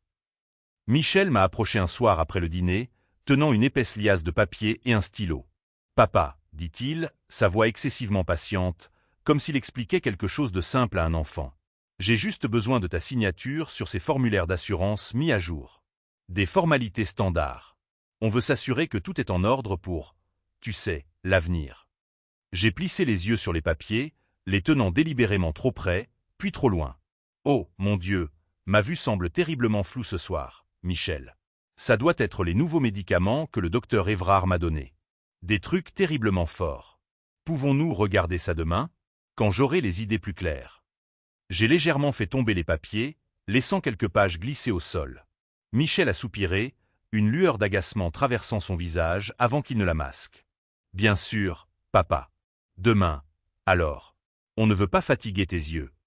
Il a ramassé les papiers, les lèvres pincées. Un point pour l'excuse de la vision floue. Quelques jours plus tard, c'était au tour de Sophie. Elle est entrée dans le bureau pendant que je faisais semblant de lire le journal, tenant un seul document d'apparence officielle. Georges, mon cher, roucoula-t-elle, plaçant le papier devant moi. Juste une petite signature nécessaire pour ceci. C'est un mandat de protection future que le docteur Évrard a recommandé. Ça garantit juste que Michel pourra prendre des décisions si jamais tu n'en es pas capable. C'est pour ta protection. J'ai regardé le document, laissant ma main trembler légèrement alors que j'attrapais le stylo qu'elle me tendait. Un mandat de protection, oui, très important. Mais quel stylo devrais-je utiliser? Ce bleu ou ce noir? Evelyne préférait toujours l'encre noire pour les papiers importants. Dois-je signer Georges Chevalier ou G. Chevalier? J'oublie comment le docteur Évrard a dit que je devais signer ces choses. J'ai divagué, délibérément obtus, tapotant le stylo contre le papier, puis le reposant. Ma main est terriblement raide aujourd'hui, Sophie. L'arthrite qui se réveille. Peut-être plus tard, après ma sieste. Le sourire de Sophie se crispa sur les bords. Bien sûr, Georges, quand tu te sentiras d'attaque. Mais le docteur Évrard a dit qu'il était assez important de le faire bientôt. Sa voix contenait une fine couche d'acier sous la douceur. 2 points pour l'excuse de l'arthrite. Puis est venue l'insistance pour une autre visite chez le médecin. Michel a annoncé vivement un matin. « Papa, je t'ai pris rendez-vous avec le docteur Évrard cet après-midi. Juste un petit suivi. Pour s'assurer que ces sédatifs fonctionnent correctement. » Oh, cet après-midi. J'ai froncé les sourcils, l'air confus. Mais n'est-ce pas le moment où Jean-Pierre Martin doit venir m'aider à trier les vieux albums photos d'Evelyne? Nous l'avons prévu la semaine dernière. Terriblement désolé Michel. Je ne peux absolument pas annuler avec Jean-Pierre. Il a réorganisé toute sa journée. Peut-être la semaine prochaine. La mâchoire de Michel se serra. Je pouvais le voir calculer mentalement, réalisant que trop insister pourrait paraître suspect, surtout si Jean-Pierre était impliqué. D'accord, papa, lâcha-t-il sèchement. La semaine prochaine alors. Mais tu dois vraiment voir le médecin. Leur frustration était palpable. Ils avaient besoin de ma signature, besoin de cette visite de suivi pour consolider leur argumentaire sur mon incompétence avant la Toussaint. Et moi, le vieil homme frêle et oublieux, je continuais à avoir des visions floues, des mains raides et des engagements antérieurs inopportuns. Chaque retard m'achetait un temps précieux, me rapprochant du jour où je pourrais enfin jouer le film spécial dont ils ignoraient l'existence. La tension dans la maison était à couper au couteau, mais je continuais à me traîner, souriant vaguement, attendant mon heure. Mes tactiques de temporisation fonctionnaient, peut-être trop bien. Alors que la Toussaint approchait à grands pas, la façade polie que portaient Michel et Sophie commençait à se fissurer sous le poids de leur impatience. Leur inquiétude est devenue étouffante, leur surveillance constante. Soudain, les clés de ma voiture n'étaient plus sur le crochet près de la porte. « Oh, papa !» a dit Michel nonchalamment quand j'ai demandé. « Je les ai mises en sécurité. Tu sais, juste au cas où tu aurais de nouveau le vertige. Je ne voudrais pas que tu conduises si tu n'es pas à 100%. » Je n'ai pas discuté, j'ai juste hoché la tête vaguement. Mais le message était clair, mon indépendance était restreinte. Les appels téléphoniques sont devenus plus compliqués. Sophie a commencé à répondre au téléphone fixe avant que je ne puisse l'atteindre, filtrant les appels. « C'était qui, ma chère ?»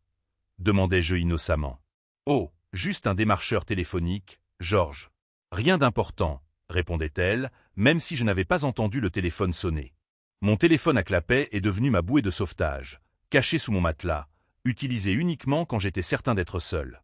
Ils ont commencé à parler plus ouvertement en ma présence, peut-être convaincus que mon état brumeux signifiait que je ne comprendrais pas ou ne me souviendrais pas. Ils ont discuté des plans de rénovation de la maison après mon départ, juste là, à la table du dîner. Sophie songeait à abattre le mur entre la cuisine et la salle à manger pour créer un espace ouvert. Michel parlait de transformer mon bureau en salle de sport. Il parlait comme si j'étais déjà un fantôme, ma présence n'étant qu'un inconvénient temporaire dans leur future maison. « Tu sais, » a dit Michel un soir, regardant le salon d'un air critique, nous devrions probablement faire venir les experts immobiliers juste après la Toussaint. Mettre l'annonce en ligne avant la nouvelle année. Le marché ralentit en janvier. Des experts? Ai-je demandé, feignant la confusion. Pourquoi faire, mon cher? Oh, juste pour évaluer la valeur, papa. Pour des raisons d'assurance, a-t-il menti doucement. C'est toujours bien d'avoir une évaluation à jour. Sophie a ajouté, il faudra aussi décider quels meubles garder. La plupart de ceux-ci sont si démodés. Il nous faudra un rafraîchissement complet. Elle a jeté un regard de dédain non dissimulé sur le fauteuil préféré d'Evelyne, celui dans lequel j'étais assis. La cruauté de la chose, planifier d'effacer la mémoire d'Evelyne, notre vie commune, alors que j'étais assis juste là, était à couper le souffle. Mais j'ai tenu ma langue, hochant simplement la tête, comme si je considérais l'aspect pratique de la chose. À l'intérieur, la rage froide brûlait plus fort. Puis est venue l'annonce des invités pour la Toussaint. D'habitude, nous n'étions que tous les trois, un repas tranquille. Cette année, Sophie a annoncé avec éclat, ma sœur Caroline et son mari Benoît viennent. Et ma cousine Marthe. Ne sera-ce pas charmant, Georges? Une maison pleine, comme au bon vieux temps. Charmant n'était pas le mot que j'aurais utilisé. Caroline, Benoît, Marthe. Le côté de la famille de Sophie. Des gens que je connaissais à peine, qui ne semblaient jamais impressionnés qu'eux. Par le prétendu succès de Michel. Ils ne venaient pas pour la dinde et les liens familiaux. Ils venaient comme des renforts, comme des témoins de mon prétendu déclin, pour ajouter du poids au récit de Sophie et Michel. Le moment venu, Sophie jouerait sans aucun doute le rôle de la belle-fille dévouée et attentionnée, poussée à bout par un vieil homme difficile et sénile. Sa famille glousserait avec sympathie, secouerait tristement la tête et attesterait plus tard de mon air confus et frêle. C'était une manœuvre stratégique conçue pour m'isoler davantage et légitimer leur plan aux yeux des autres. La pression concernant les papiers s'est également intensifiée. Michel a commencé à laisser les formulaires d'assurance et le mandat de protection future sur la table basse, bien en évidence avec un stylo. « Juste quand tu te sentiras d'attaque, papa », disait-il en les montrant du doigt quotidiennement. « Mais n'oublie pas, ils sont importants. » Sophie a adopté une approche différente, essayant la culpabilité. « Georges, si quelque chose t'arrivait soudainement, et que Michel n'avait pas l'autorité de prendre des décisions, ce serait le chaos. Nous voulons juste être préparés, pour te faciliter les choses. » Pour leur faciliter les choses, voulait-elle dire.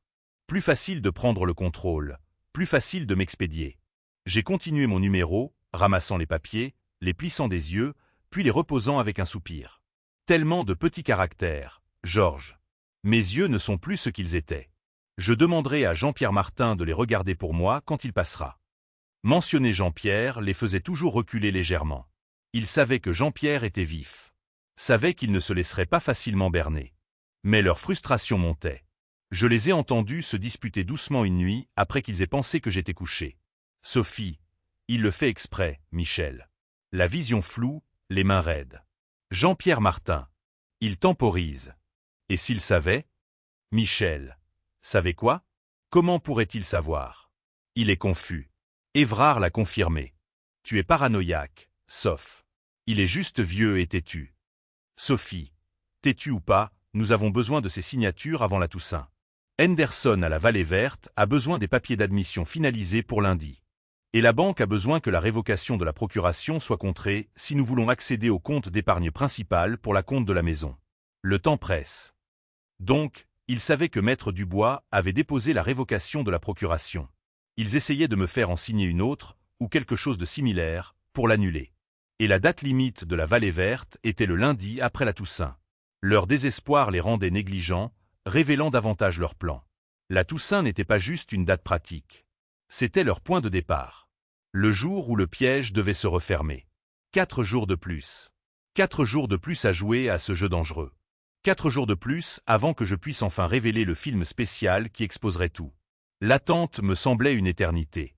Chaque heure épaisse d'une tension tacite. Chaque faux sourire échangé était une déclaration de guerre silencieuse. La Toussaint n'étant plus qu'à 2 jours, mon bureau est devenu mon centre de commandement. Le sommeil était un luxe que je ne pouvais pas me permettre. Chaque nuit, après que Michel et Sophie se soient retirés, convaincu que le vieil homme était en sécurité dans son lit, je m'enfermais et travaillais.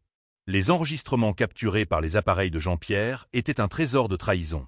Les réécouter, assembler les segments les plus accablants, c'était comme tourner un couteau dans ma propre plaie. Entendre la voix de mon fils discuter calmement de ma mise au rebut, Entendre le mépris de Sophie pour ma valeur, c'était brutal, mais nécessaire. Je n'étais pas un expert en technologie comme le fils de Jean-Pierre, mais je me débrouillais avec. Le vieil ordinateur. J'ai utilisé un simple programme de montage, isolant les conversations clés. Le premier chuchotement de Sophie sur la vallée verte et la dette. Les faibles protestations de Michel, étouffées par son insistance. Leur discussion sur la procuration et le fait que le docteur Évrard était dans le coup. L'appel téléphonique de Sophie me dépeignant comme un patient atteint de démence à son ami. Et le pire de tout, Michel et Sophie dans la cuisine confirmant qu'ils prenaient mes économies. Michel admettant sa réticence, mais Sophie poussant le plan en avant. La Toussaint, puis la Vallée Verte, puis la Liberté. J'ai coupé chaque segment proprement, supprimant le bruit de fond lorsque c'était possible, les arrangeant par ordre chronologique. Un récit de leur tromperie, raconté de leur propre voix. Ce n'était pas seulement une preuve.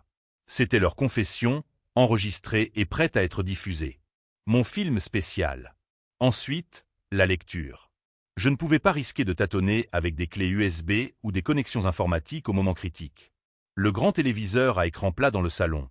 Leur téléviseur, ironiquement, avait un port USB. J'ai transféré le fichier audio monté sur une clé USB neuve, l'étiquetant innocemment « Sauvegarde photo de famille ». Je l'ai testé méticuleusement, la branchant sur la télé, naviguant dans le menu, une chose que j'avais vu Michel faire d'innombrables fois, m'assurant que le fichier se lisait clairement, le volume assez fort pour être entendu par-dessus toute interruption ou déni potentiel. J'ai glissé la clé USB dans la petite poche de mon vieux gilet en tweed où elle resterait jusqu'à l'heure du spectacle. Puis un dernier bref appel à Elisabeth Dubois sur le téléphone à clapet. « Elisabeth, c'est Georges. Juste pour confirmer. Repas de la Toussaint, au moment du dessert. Le paquet est-il prêt à être livré ?» Confirmation reçue et comprise, Georges, sa voix était calme, rassurante. Les documents de confirmation sont préparés et prêts pour un dépôt électronique immédiat à votre signal. Je serai disponible par téléphone toute la soirée. Donnez simplement le mot. Bien. Merci, Elisabeth. J'ai raccroché.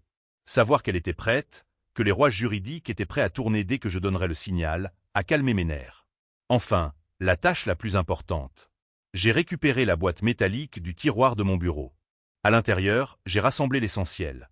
L'acte de propriété original de la maison, mon vrai testament, celui qui laissait tout à l'œuvre de charité préférée d'Evelyne, rédigé des années auparavant mais jamais mis à jour jusqu'à maintenant, grâce à Maître Dubois, les copies des relevés bancaires incriminants que j'avais imprimés, la procuration que Michel m'avait fait signer sous la contrainte et, bien sûr, la clé USB de sauvegarde contenant les enregistrements. J'ai ajouté quelques photos irremplaçables d'Evelyne et d'un jeune Michel, un rappel douloureux de ce qui était en train de se perdre. J'ai tout mis dans une boîte en carton solide, la fermant solidement avec du ruban adhésif. J'ai passé un dernier appel à Jean-Pierre Martin. Jean-Pierre, c'est Georges. L'opération Dinde farcie est lancée pour demain matin. Heure habituelle, porche arrière. Tu peux t'en charger ? Considère que c'est fait, Georges, a-t-il répondu, comprenant immédiatement. La boîte sera en sécurité. Toi, concentre-toi sur le dîner. Sois prudent, mon pote. Merci, Jean-Pierre. Je ne pourrais pas faire ça sans toi. Demain matin, pendant que Michel et Sophie seraient occupés avec les derniers préparatifs de la Toussaint, je placerai discrètement la boîte sur le porche arrière, cachée derrière les bacs de recyclage. Jean-Pierre passerait lors de sa promenade matinale et la récupérerait, l'emmenant au bureau de Maître Dubois pour la mettre en sécurité. Quoi qu'il arrive le soir de la Toussaint, les preuves essentielles, les documents juridiques, mes véritables intentions seraient en sécurité. Il ne pourrait pas y toucher. Il ne pourrait pas les détruire. Alors que l'aube commençait à poindre, j'ai finalement éteint l'ordinateur. La clé USB me semblait lourde dans la poche de mon gilet. Le plan était en marche. Toutes les pièces étaient en place. Il ne restait plus qu'à livrer la performance d'une vie le jour de la Toussaint, menant à l'inévitable tombée de rideau final. Il pensait qu'il se rapprochait pour la mise à mort. Il n'avait aucune idée que c'était moi qui avais tendu le piège. La maison bourdonnait d'une fausse énergie le dernier jour avant la Toussaint. Sophie était dans son élément, orchestrant les préparatifs comme un général avant la bataille. Elle a commandé en ligne des plats d'accompagnement coûteux déjà préparés, prétextant qu'elle ne voulait pas que je me surmène en cuisine, et aboyait des instructions à Michel sur le polissage de l'argenterie, la bonne argenterie qu'Evelyne et moi avions reçue en cadeau de mariage. Il s'affairait, désireux de lui plaire, me jetant de temps en temps un regard mal à l'aise, comme s'il se souvenait que j'existais encore dans la maison qu'ils étaient déjà en train de redécorer mentalement. Je suis resté principalement à l'écart, me retirant dans mon bureau ou m'asseyant tranquillement dans le salon, les observant profaner les rituels qu'Evelyne et moi tenions si chers. La Toussaint. Ça avait toujours été la fête préférée d'Evelyne. Notre maison, embaumant la dinde rôtie et sa célèbre tarte tatin, serait remplie de chaleur, de rires authentiques. Pas de cette gaieté fragile et forcée que Sophie essayait de fabriquer. Je me souvenais de Michel enfant, à peine assez grand pour voir par-dessus le comptoir, arrangeant méticuleusement les olives sur le plateau de hors-d'œuvre. Son petit visage sérieux de concentration. Plus tard, adolescent, il serait chargé de la purée de pommes de terre, ajoutant toujours du beurre en plus quand il pensait que nous ne regardions pas Evelyne lui taper la main en jouant, ses yeux pétillants. C'était simple, réel, plein d'amour. Maintenant, Sophie discutait d'arrangements floraux qui coûtaient plus cher que notre facture d'épicerie entière, se plaignant que les vieilles assiettes en porcelaine d'Evelyne étaient charmantes mais ébréchées. Tout devait être une performance, une démonstration de statut pour sa sœur et sa cousine qui arrivaient demain. Un statut entièrement construit sur mon argent, mon héritage. Les invités ne venaient pas pour partager la gratitude. Ils venaient pour assister à mon acte final orchestré par Sophie, où je jouerais le rôle du patriarche déclinant, acceptant gracieusement son déménagement inévitable vers de meilleurs soins. Cette pensée me tordait l'estomac. Cette maison, ce n'était pas seulement du bois et des clous. C'était l'endroit où Michel a fait ses premiers pas. L'endroit où Evelyne et moi avons dansé dans la cuisine pour notre 25e anniversaire. L'endroit où nous nous sommes serrés dans les bras et avons pleuré quand le médecin nous a donné son diagnostic. Chaque craquement de parquet, chaque rayon de soleil sur le tapis usé contenait un morceau de notre histoire. Ils la voyaient comme un capital, une surface habitable, un actif à liquider pour financer leur vie irresponsable. Ils ne voyaient pas les 50 ans de rêve, de lutte, de triomphe et de joie tranquilles incrustés dans les murs mêmes. La vendre, ce n'était pas seulement vendre une propriété. C'était vendre ma vie avec Evelyne, vendre l'enfance de Michel, vendre l'âme même de notre famille. J'ai pensé à la conversation que j'avais surprise. La faible protestation de Michel, après tout ce que papa a fait, rapidement réduite au silence par la cupidité de Sophie. Avait-il oublié? Avait-il vraiment oublié les nuits où je restais debout pour l'aider avec ses devoirs? Les week-ends passés à lui apprendre à faire du vélo, à entraîner son équipe de foot locale, les sacrifices qu'Evelyne et moi avions faits pour qu'il puisse aller à l'université, quelque chose que ni l'un ni l'autre n'avions eu la chance de faire? Cet appartement en centre-ville, ces dîners chics, l'approbation de Sophie était-il devenu plus important que 50 ans d'amour et de soutien parental indéfectible? Il semblait que oui. Le Michel que j'avais élevé, celui qui pleurait quand son hamster était mort, celui qui avait promis à sa mère qu'il s'occuperait toujours de moi. Il avait disparu, remplacé par cet homme creux, courant après les rêves matérialistes de Sophie. Demain, la famille de Sophie arriverait. Ils rempliraient ma maison de leur bruit, de leur jugement, de leur complicité dans cette mascarade. Ils mangeraient la nourriture achetée avec mon argent, s'assieraient sur mes meubles et renforceraient subtilement l'idée que j'étais l'obstacle, le fardeau. Et Michel. Michel resterait là, laissant faire, participant peut-être même à la performance. Mais il ne savait pas pour la clé USB dans ma poche. Il ne savait pas que Maître Dubois attendait mon signal.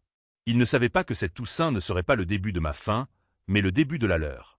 Il ne s'agissait plus seulement de sauver ma maison. Il s'agissait de défendre la mémoire d'Evelyne. Il s'agissait de rétablir la vérité. Il s'agissait de leur montrer, et peut-être même à moi-même, que Georges Chevalier n'était pas encore fini. Loin de là. Le dîner de la Toussaint fut un exercice de courtoisie forcée. La sœur de Sophie, Caroline, son mari Benoît, et la cousine Marthe remplirent la salle à manger de bavardages trop bruyants, principalement dirigés vers Sophie et Michel, louant leur belle maison et la carrière réussie de Michel. Ils m'offrirent des sourires polis et distants, du genre que l'on donne à un parent éloigné que l'on se sent obligé de saluer, mais avec qui on ne veut pas vraiment s'engager. Sophie jouait l'hôtesse gracieuse, voltigeant pour remplir les verres de vin, sauf le mien, remarquai-je, riant un peu trop fort aux blagues de Benoît. Michel restait principalement silencieux, picorant sa nourriture, forçant parfois un sourire lorsque Sophie lui donnait un coup de coude. La dinde, commandée pré-cuite chez un traiteur gourmet, était sèche. Les accompagnements coûteux sur lesquels Sophie avait insisté manquaient de la chaleur de la farce et de la compote de canneberge maison d'Evelyne. Mais la famille de Sophie s'extasiait surtout. « Oh, Sophie, c'est divin !» s'exclama Caroline. « Tu dois me donner la recette de cette soupe de buternu. » Sophie rayonnait, acceptant les louanges pour une nourriture qu'elle n'avait même pas touchée, achetée avec de l'argent qu'elle n'avait pas gagné. Il me posait des questions occasionnelles, d'une douceur condescendante. « Comment vous sentez-vous, Georges ?» demanda Caroline, sa voix sirupeuse. « Sophie nous dit que vous n'êtes pas tout à fait vous-même ces derniers temps. »« Juste fatigué, ma chère, » marmonnai-je, jouant mon rôle. Cette grippe m'a vraiment épuisé. Benoît intervint. Eh bien, c'est une bonne chose que vous ayez Michel et Sophie ici pour s'occuper de vous. Ça doit être un soulagement de savoir que vous êtes entre de bonnes mains. Ces mots flottaient dans l'air, lourds de sous-entendus. Ils jouaient tous leur rôle dans le récit soigneusement construit de Sophie. Michel se racla la gorge. Ouais, papa, on en a parlé. Sophie et moi pensons que peut-être après les fêtes, ce serait bien pour toi d'avoir, tu sais, un soutien plus constant. Peut-être explorer quelques options. Il ne pouvait même pas me regarder dans les yeux en disant cela. Sophie posa sa main sur son bras d'un air rassurant. Nous voulons juste ce qu'il y a de mieux pour toi, Georges, ajouta-t-elle, ses yeux brillant d'une fausse inquiétude. Un endroit où tu seras en sécurité et bien soigné. Comme la vallée verte. C'est charmant là-bas. Il le faisait, là, à la table de la Toussaint, préparant le terrain, essayant de normaliser l'idée devant des témoins. Mon signal. Je posai lentement ma fourchette, le tintement sonore dans une soudaine accalmie de la conversation. Tout le monde me regarda. Je pris une lente gorgée d'eau, sentant leurs regards impatients. Ils pensaient probablement que j'allais pleurer, ou être confus, ou peut-être même accepter docilement. En fait, dis-je, ma voix étonnamment stable, claire, coupant à travers l'atmosphère tendue. Avant de parler de mes futurs arrangements, et avant le dessert, j'ai quelque chose que j'aimerais partager. Un petit film de famille. Quelque chose que j'ai monté spécialement pour cette Toussaint. Les sourires se figèrent sur leur visage. La main de Sophie se resserra sur le bras de Michel. « De quoi parles-tu, papa » demanda Michel, essayant de paraître décontracté, mais une note de panique s'insinua dans sa voix. « Film de famille ? Depuis quand fais-tu des films ?»« Oh, c'est un passe-temps récent, » répondis-je, m'autorisant un petit sourire crispé. « La technologie est incroyable de nos jours. Celui-ci est particulièrement éclairant. Sur la famille, la confiance, la planification de l'avenir. » Je pris la télécommande de la télévision sur le buffet, la petite clé USB se sentant solide et réelle dans la poche de mon gilet. Je pense que vous le trouverez tous très éducatif. Surtout toi, Michel. Et toi, Sophie. On regarde. Tous les yeux étaient sur moi, puis se tournèrent vers le grand écran de télévision monté au-dessus de la cheminée. La sœur de Sophie, Caroline, eut un rire nerveux. Un film de famille, Georges ? Allons-nous voir des photos de Michel bébé ? Benoît, son mari, eut un sourire narquois. J'espère que c'est court, Georges. La dinde me donne sommeil. Seuls Michel et Sophie ne souriaient pas. Leurs visages étaient pâles, leurs yeux fixés sur l'écran avec une horreur naissante. Sophie serrait la main de Michel si fort que ses articulations étaient blanches. J'ignorais les tentatives d'humour. Je naviguai jusqu'au lecteur USB, sauvegarde photo de famille, et sélectionnai le seul fichier audio que j'avais préparé. Mon film spécial. J'appuyai sur lecture. Sophie, as-tu reparlé à Henderson ? L'acompte est-il absolument remboursable si, tu sais, si les choses sont retardées ? Michel, elle a dit que c'est la procédure standard, sauf entièrement remboursable. Mais pourquoi y aurait-il un retard ? Papa va de plus en plus mal. Tu l'as vu renverser son café. Sophie, je sais, mais il semblait bizarre après cette nuit où il a fait irruption. Maintenant, il a l'air à nouveau dans le brouillard, ce qui est bien. Et la procuration ? As-tu fait des copies, Michel ? Michel. Oui, j'ai fait des copies. Détends-toi. Il l'a signé. Légalement, nous avons le contrôle si nécessaire. Le rapport d'Évrard le confirme. Le sourire de Caroline disparut. Benoît se redressa, regardant vivement Michel et Sophie. Marthe, la cousine, mit sa main sur sa bouche. Michel s'enfonça dans sa chaise comme s'il avait reçu un coup de poing, évitant le regard de tout le monde. Le visage de Sophie devint rouge vif. C'est sorti de son contexte, balbutia-t-elle, sa voix aiguë. Nous discutions juste de plans d'urgence. Des plans d'urgence ? demandai-je doucement, laissant l'enregistrement continuer. Le segment suivant commença. Sophie au téléphone avec son amie, Madame Davenport. Sophie. Oh, absolument, Madame Davenport. La vallée verte est merveilleuse. Georges, mon beau-père, il a juste atteint un point où il a besoin de plus de supervision. Ça nous brise le cœur, vraiment, mais sa sécurité passe avant. Tout. Oui, une terrible démence qui progresse si vite. Le docteur Évrard a été une bénédiction. Oh, après les fêtes, oui, nous voulons un dernier beau repas de la Toussaint ensemble avant la transition. Caroline regarda sa sœur, sidérée. Démence ? Sophie, Georges me semble parfaitement bien. Confus, peut-être, marmonna Benoît, se rappelant clairement le récit antérieur de Sophie. Michel se couvrit le visage de ses mains. Sophie foudroya du regard la télévision, puis moi, du venin pur dans les yeux. Tu nous as mis sur écoute. Tu as enregistré nos conversations privées. Comment oses-tu?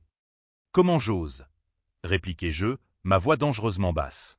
Comment osez-vous comploter pour vous débarrasser de moi sur la base de mensonges? Comment osez-vous utiliser ma prétendue maladie pour voler ma maison? Mais le pire était encore à venir. Le dernier et plus long segment commença. La conversation de la cuisine. Michel, as-tu viré le paiement à Prestige? Ils ont encore appelé. Il leur faut au moins 3 000 € d'ici vendredi. Sophie, oui, je l'ai viré depuis le compte courant. J'ai dû d'abord déplacer de l'argent de l'épargne de papa. Il ne le remarquera pas, Michel. Je déteste ça, sauf lui mentir, prendre son argent. Sophie, oh, grandis un peu, Michel. Ce n'est pas prendre, c'est gérer. Et c'est temporaire. Une fois la maison vendue, on rembourse tout. Prestige, les cartes de crédit, tout. Il faut juste le faire entrer à la vallée verte sans problème après la Toussaint. Mettre la maison en vente avant le 1er décembre. Évrard est dans le coup. Il sait que placer papa dans un établissement correspond à ses recommandations. Garde papa calme et confus d'ici là. Michel, et le film? Tu penses qu'il a vraiment enregistré quelque chose? Sophie, s'esclaffe. Enregistré quoi? Nous en train de parler? S'il te plaît. Il délirait à cause de la grippe. Oublie le film. Concentre-toi sur le plan. La Toussaint, puis la Vallée Verte, puis la Liberté. Compris? Michel soupire lourdement. Ouais, j'ai compris. Le silence dans la pièce était absolu, suffocant. Benoît repoussa lentement sa chaise, fixant Michel avec un mépris total. Caroline avait l'air horrifiée, secouant lentement la tête, les larmes aux yeux. Marthe semblait figée, incapable de comprendre ce qu'elle avait entendu. Sophie bondit sur ses pieds, renversant sa chaise avec un grand bruit. Mensonge. Tout est mensonge. C'est monté. Il déforme nos paroles. Michel, dis-leur. Dis-leur qu'il est fou. Dis-leur qu'il invente tout ça. Mais Michel ne bougea pas. Il était affalé sur sa chaise, la tête baissée, les épaules secouées de tremblement. Il ne pouvait pas le nier. Il ne pouvait plus mentir. Tout était là, de leur propre voix. La dette, la manipulation de mes économies, la complicité du docteur Évrard, le plan froid et calculé pour me faire sortir, vendre ma maison et atteindre leur liberté. Et leur mépris pour ma menace initiale, croyant que je n'étais que délirant. Fou, dis-je doucement, me tournant vers Sophie, ma voix remplie d'une tristesse qui me surprit même. Suis-je fou de vouloir vivre dans ma propre maison? Suis-je fou d'attendre du respect de mon propre fils et de sa femme? Suis-je fou de ne pas vouloir que l'œuvre de ma vie soit volée pour payer vos dettes? Je regardais Michel, qui cachait toujours son visage. Sont ceux là les actions d'un fils aimant, Michel? Est-ce ainsi que tu honores la mémoire de ta mère? Est-ce là le soutien que tu prétendais me fournir? Il ne répondit pas. Il sanglotait juste doucement. Un homme brisé, exposé. Sophie se tenait là, tremblante, acculée, son visage déformé par la rage et le désespoir. Elle regarda sa sœur, puis Benoît, puis Marthe, cherchant un allié, mais ne trouva qu'une désapprobation choquée. Son monde soigneusement construit, son image, son plan. Tout s'était effondré en l'espace d'un enregistrement de 10 minutes. Mon film spécial. La vérité, brute et indéniable, diffusée sur leur propre écran de télévision géant. Le spectacle était terminé, et les applaudissements étaient un silence assourdissant. Le silence s'étira, rompu seulement par les pleurs discrets et pathétiques de Michel dans ses mains. Sophie resta figée un instant, la poitrine soulevée. Ses yeux passaient sauvagement de l'écran de télévision vide à ses proches horrifiés, puis à moi. Puis le déni éclata, strident et désespéré. « C'est faux !» cria-t-elle en pointant un doigt tremblant vers la télévision. Il a tout truqué. Il a dû assembler des morceaux, sortir les mots de leur contexte. Michel, dis-leur. Dis-leur que ce n'est pas vrai. Dis-leur que Georges est confus. Il est paranoïaque. Il agit bizarrement depuis sa grippe. Mais Michel ne leva pas les yeux. Il secoua simplement la tête, les épaules affaissées dans une défaite totale. Je ne peux pas, sauf, octatait-il entre deux sanglots. C'est ce que nous avons dit. Sophie le dévisagea, son visage se tordant d'incrédulité, puis de fureur. Lâche, cracha-t-elle. Espèce de lâche inutile. Tu vas le laisser nous faire ça après tout ce que j'ai fait? Après tout ce que nous avons planifié? Sa sœur Caroline retrouva enfin sa voix, horrifiée. Planifié? Sophie, qu'as-tu fait? C'était quoi toute cette histoire de démence? De la vallée verte? De prestige et des économies de papa? Sa voix montait à chaque question, tremblante d'une compréhension et d'un dégoût naissant. Benoît, le mari de Caroline, qui était resté silencieux jusqu'à présent, se leva lentement, le visage sombre. « Michel, dit-il, sa voix basse et dangereuse. Ce que nous venons d'entendre est-il vrai? As-tu conspiré avec ta femme pour faire interner ton père, vendre sa maison et utiliser son argent pour payer tes dettes? » Michel leva enfin la tête, son visage strié de larmes et congestionné, incapable de croiser le regard dur de Benoît. « Nous. Ça a dérapé, balbutia-t-il. Les dettes, Sophie pensait. Il fallait voler votre propre père, le coupa sèchement Benoît. Il fallait mentir sur sa santé. Il fallait le traiter comme une ordure. Je connais Georges depuis des années par ton intermédiaire, Michel. C'est un homme bon. Comment as-tu pu? Marthe, la cousine, qui était restée pâle et silencieuse, éclata soudain en sanglots.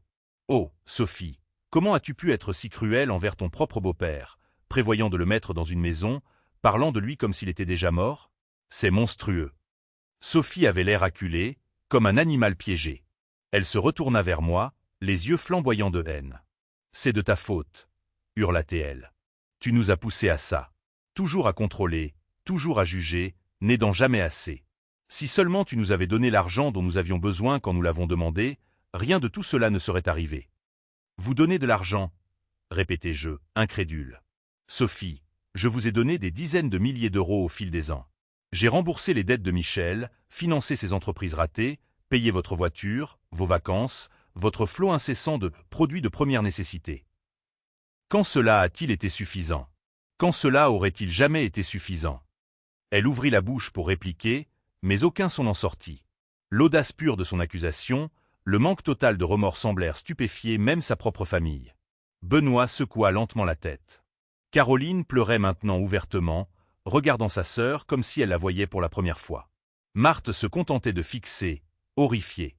Sophie regarda autour de la pièce, cherchant désespérément une validation, un allié, n'importe quoi. Mais tout ce qu'elle vit, ce furent des visages reflétant le choc, le dégoût et le jugement. Son image soigneusement construite, sa performance de femme et de belle-fille parfaite s'était effondrée en poussière.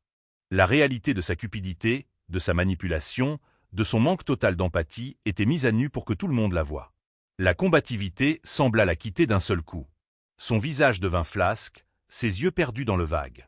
Elle vacilla sur ses pieds, sa respiration saccadée. « Oh, oh mon Dieu !»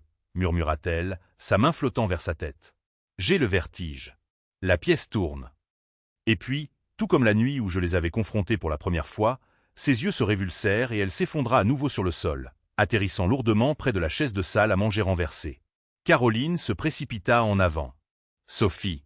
Oh mon Dieu, Sophie !»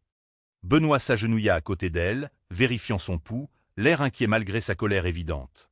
Marthe se tordait les mains. Devrions-nous appeler une ambulance? Michel resta figé sur sa chaise un instant de plus, fixant la forme inerte de sa femme, puis sembla revenir à la réalité, se précipitant vers elle. « Soph, réveille-toi. » Je suis resté là, observant le chaos se dérouler. Faisait-elle encore semblant, une dernière tentative désespérée pour obtenir de la sympathie? Ou le choc, l'humiliation publique totale, l'avait-elle vraiment submergée? Peu importait. La vérité était sortie.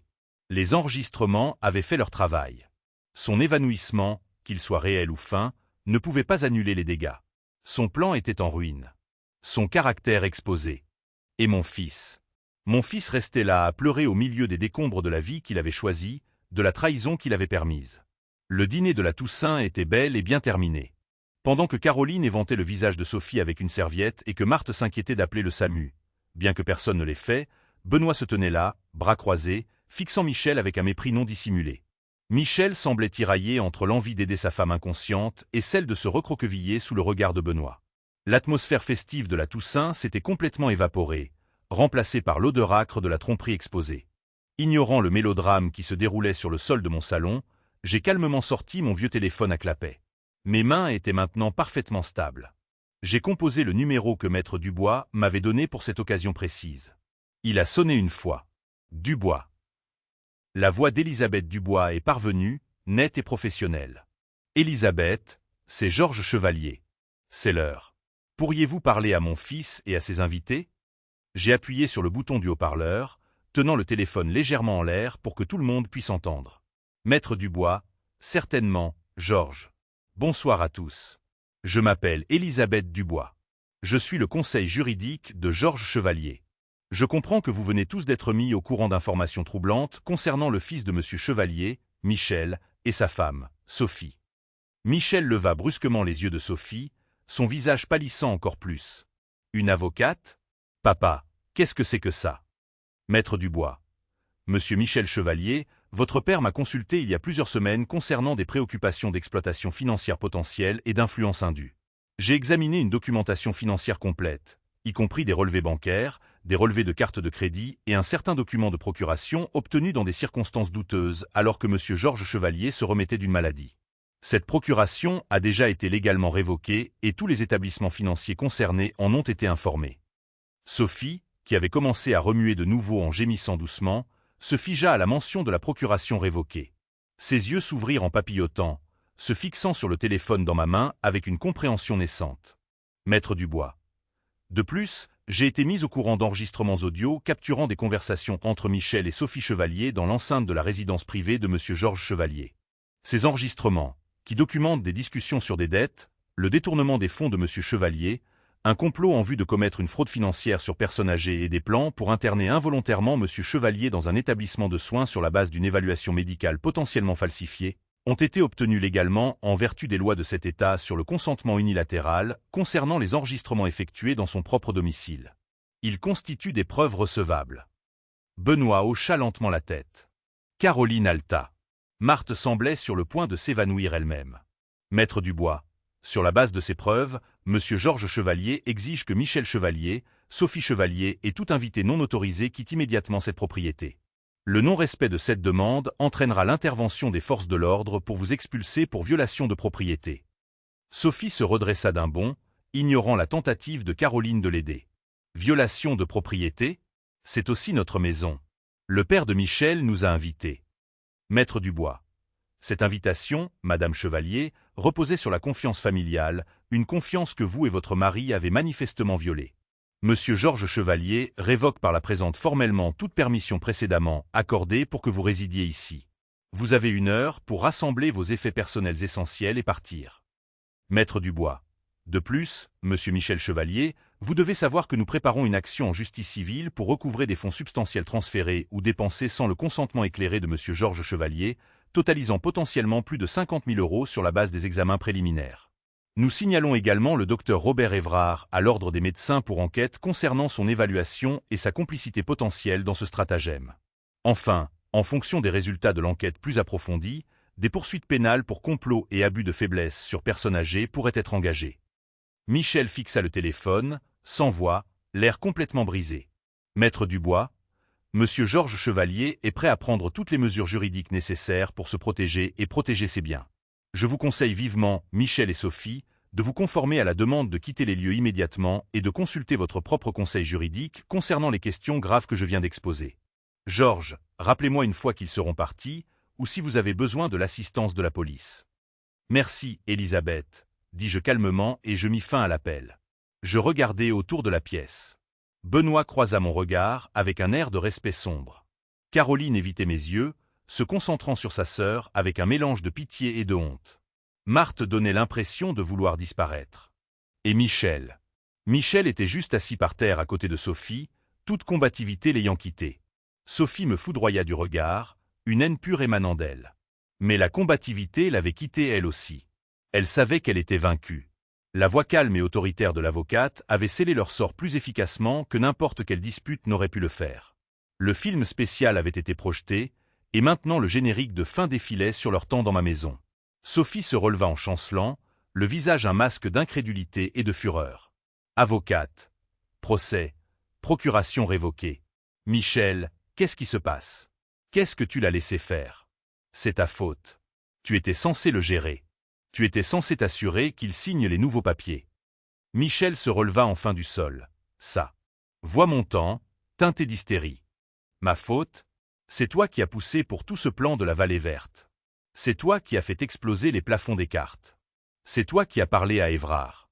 Je t'avais dit qu'il me semblait suspect. Alors maintenant c'est ma faute? Cria Sophie en retour, oubliant complètement son précédent évanouissement. Tu étais bien content de dépenser l'argent, bien content de rêver de cet appartement en centre-ville. Bien content de me laisser faire le sale boulot pendant que tu jouais au fils dévoué.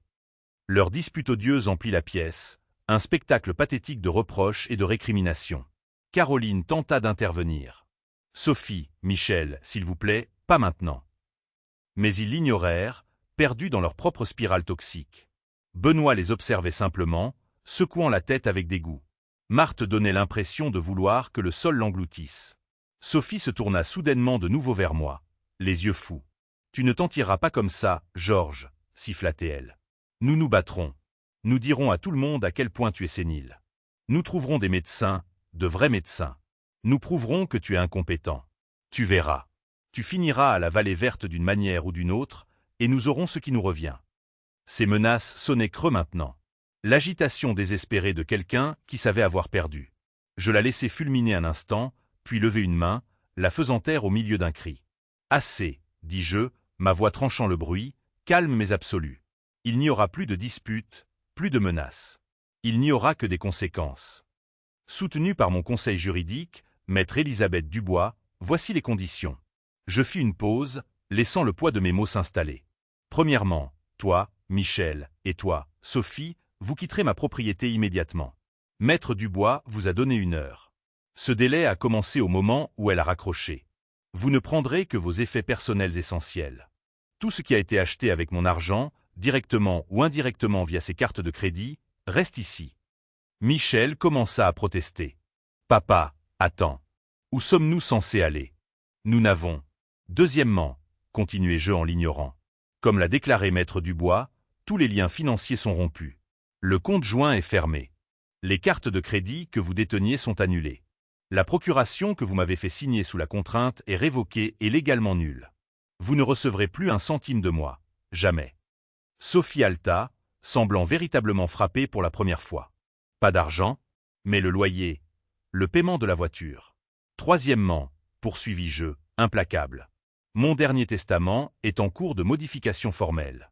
Le document que vous croyez garantir votre futur héritage est désormais nul et non avenu. Ma succession sera distribuée selon mes souhaits. Des souhaits qui n'incluent plus la récompense de la trahison et de la tromperie. Quatrièmement, Maître Dubois poursuit l'action en justice. Une poursuite civile pour recouvrer les fonds importants que vous avez détournés au cours des dernières années. Nous avons une documentation méticuleuse. Et oui, Sophie, cela inclut les frais pour tes journées au spa, tes sacs de créateurs et ces billets d'avion pour la Martinique. Nous déposons également des plaintes formelles concernant l'évaluation médicale frauduleuse et le complot en vue de commettre un abus de faiblesse sur personnes âgées. En fonction des conclusions du procureur de la République, des poursuites pénales sont une possibilité distincte. Michel avait l'air d'être sur le point de vomir. Sophie se contenta de regarder, momentanément sans voix. Enfin, conclus-je, si vous n'êtes pas sorti de cette maison dans l'heure stipulée, je contacterai, comme l'a conseillé Maître Dubois, la gendarmerie et je vous ferai expulser comme des intrus. C'est votre choix. Le silence retomba, lourd et final. Caroline se leva rapidement. Benoît, Marthe, je pense que nous devrions y aller. Elle ne regarda ni Sophie ni Michel. Benoît hocha la tête sèchement, se dirigeant déjà vers la porte. Marthe courut pratiquement après eux, murmurant des excuses sans regarder personne. En quelques minutes, les renforts de Sophie, ses témoins prévus, avaient abandonné le navire, la laissant, elle et Michel, seuls face aux décombres. L'heure qui suivit fut un flou d'activités frénétiques et humiliantes. Sophie, le visage crispé de fureur et de larmes non versées, monta en trombe à l'étage, jetant des vêtements au hasard dans des valises. Michel se déplaçait comme un zombie, emballant sans émotion leurs affaires du bureau et du salon dans des cartons.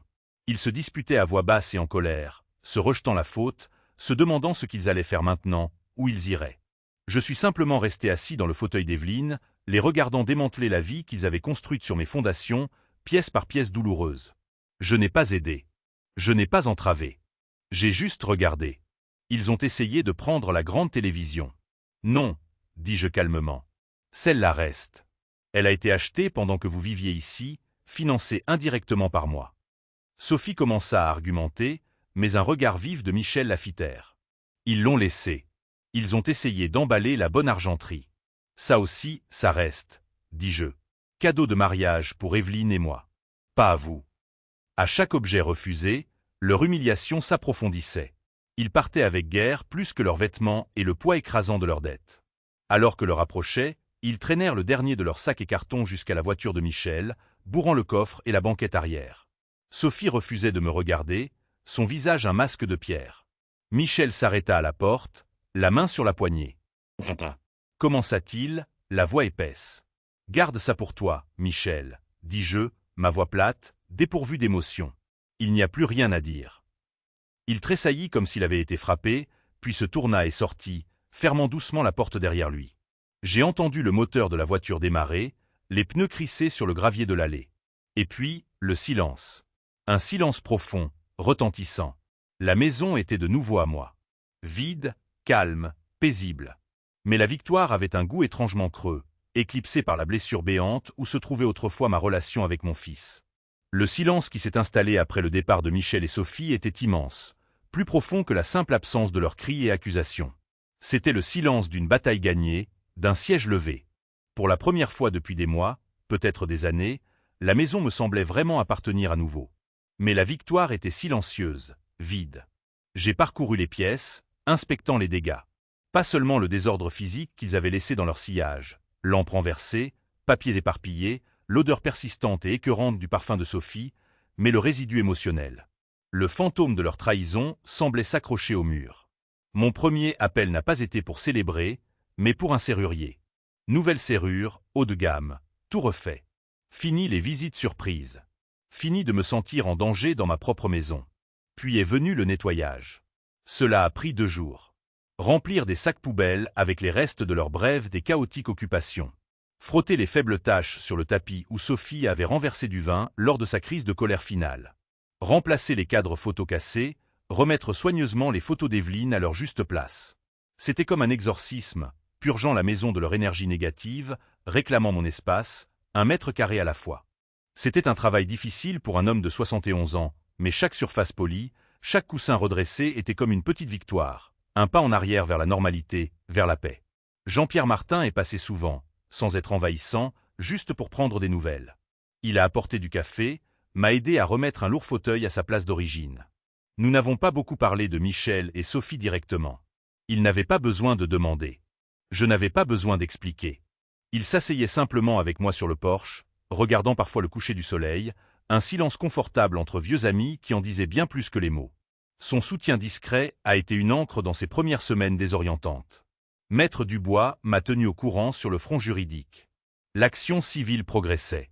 Michel et Sophie, confrontés à des frais de justice croissants et à des preuves indéniables, ont rapidement cherché un règlement à l'amiable plutôt que de faire face à un procès public. Ils ont accepté de rembourser une partie importante des fonds détournés documentés sur plusieurs années, bien que Maître Dubois m'ait averti de ne pas m'attendre à des miracles concernant le remboursement intégral. La plainte contre le docteur Évrard a déclenché une enquête de l'ordre des médecins. Sa réputation, ai-je entendu dire, a pris un coup significatif. Et les poursuites pénales. Le procureur leur a offert une transaction pénale. Sursis, amendes élevées, suivi psychologique obligatoire et surtout une ordonnance d'éloignement permanente, les tenant à distance de moi et de ma propriété, en échange d'un plaidé coupable pour des charges moindres liées à la fraude et au complot. Ils ont accepté. Pas de prison, mais un casier judiciaire qui les suivrait. La justice, peut-être pas aussi sévère qu'il le méritait, mais définitive néanmoins. Fidèle à ma parole, j'ai de nouveau rencontré Maître Dubois et finalisé les modifications de mon testament. La majeure partie de ma succession, y compris la maison qu'ils avaient si désespérément essayé de voler, irait désormais aux œuvres de charité préférées d'Evelyne. Le refuge pour animaux local, l'aile de l'hôpital pour enfants où elle faisait du bénévolat. Une plus petite partie au fonds d'études des petits-enfants de Jean-Pierre, en guise de remerciement. Et Michel. Je lui ai laissé une somme symbolique, suffisante pour qu'il ne puisse pas contester légalement le testament en prétendant avoir été oublié, mais pas assez pour récompenser sa trahison. Cela me semblait juste. Seul dans ma maison silencieuse, regardant les photos d'Evelyne, de Michel enfant aux yeux brillants me tenant la main, le chagrin m'a frappé alors, vif et inattendu. Pas le chagrin pour Evelyne. C'était une douleur sourde et familière avec laquelle j'avais appris à vivre. C'était le chagrin pour mon fils. Le chagrin pour l'homme qu'il aurait dû être, la relation que nous aurions dû avoir. L'avais-je fait échouer quelque part en cours de route, trop gâté, comme s'en inquiétait parfois Evelyne? Ou cette noirceur, cette cupidité, était-elle inhérente à lui, mise en lumière par l'influence de Sophie? Je ne savais pas. Peut-être que je ne le saurais jamais. Mais s'attarder sur la culpabilité ne changerait rien. Il avait fait ses choix, et j'avais fait les miens. Il y avait une profonde tristesse dans cette prise de conscience, mais aussi une libération. Je n'étais plus responsable de ses erreurs, de ses dettes, de son bonheur. J'étais seulement responsable du mien. 71 ans et enfin vraiment indépendant. Maintenant, des mois plus tard, la vie s'est installée dans un nouveau rythme. Paisible, calme, le mien. Je me réveille quand je veux. Je mange ce que je veux. Je passe mes journées à jardiner comme Evelyne aimait le faire, à lire les livres pour lesquels je n'avais jamais eu le temps, à retrouver parfois Jean-Pierre pour un café. La maison ne semble plus trop grande. Elle ressemble à un foyer. Mon foyer, sûr, sécurisé. Parfois, je m'assieds sur la balancelle du Porsche qu'Evelyne et moi avions choisi ensemble, regardant le temps passer. Juste en respirant. Respirant librement. Le film spécial a été projeté. La vérité a éclaté. La vie continue.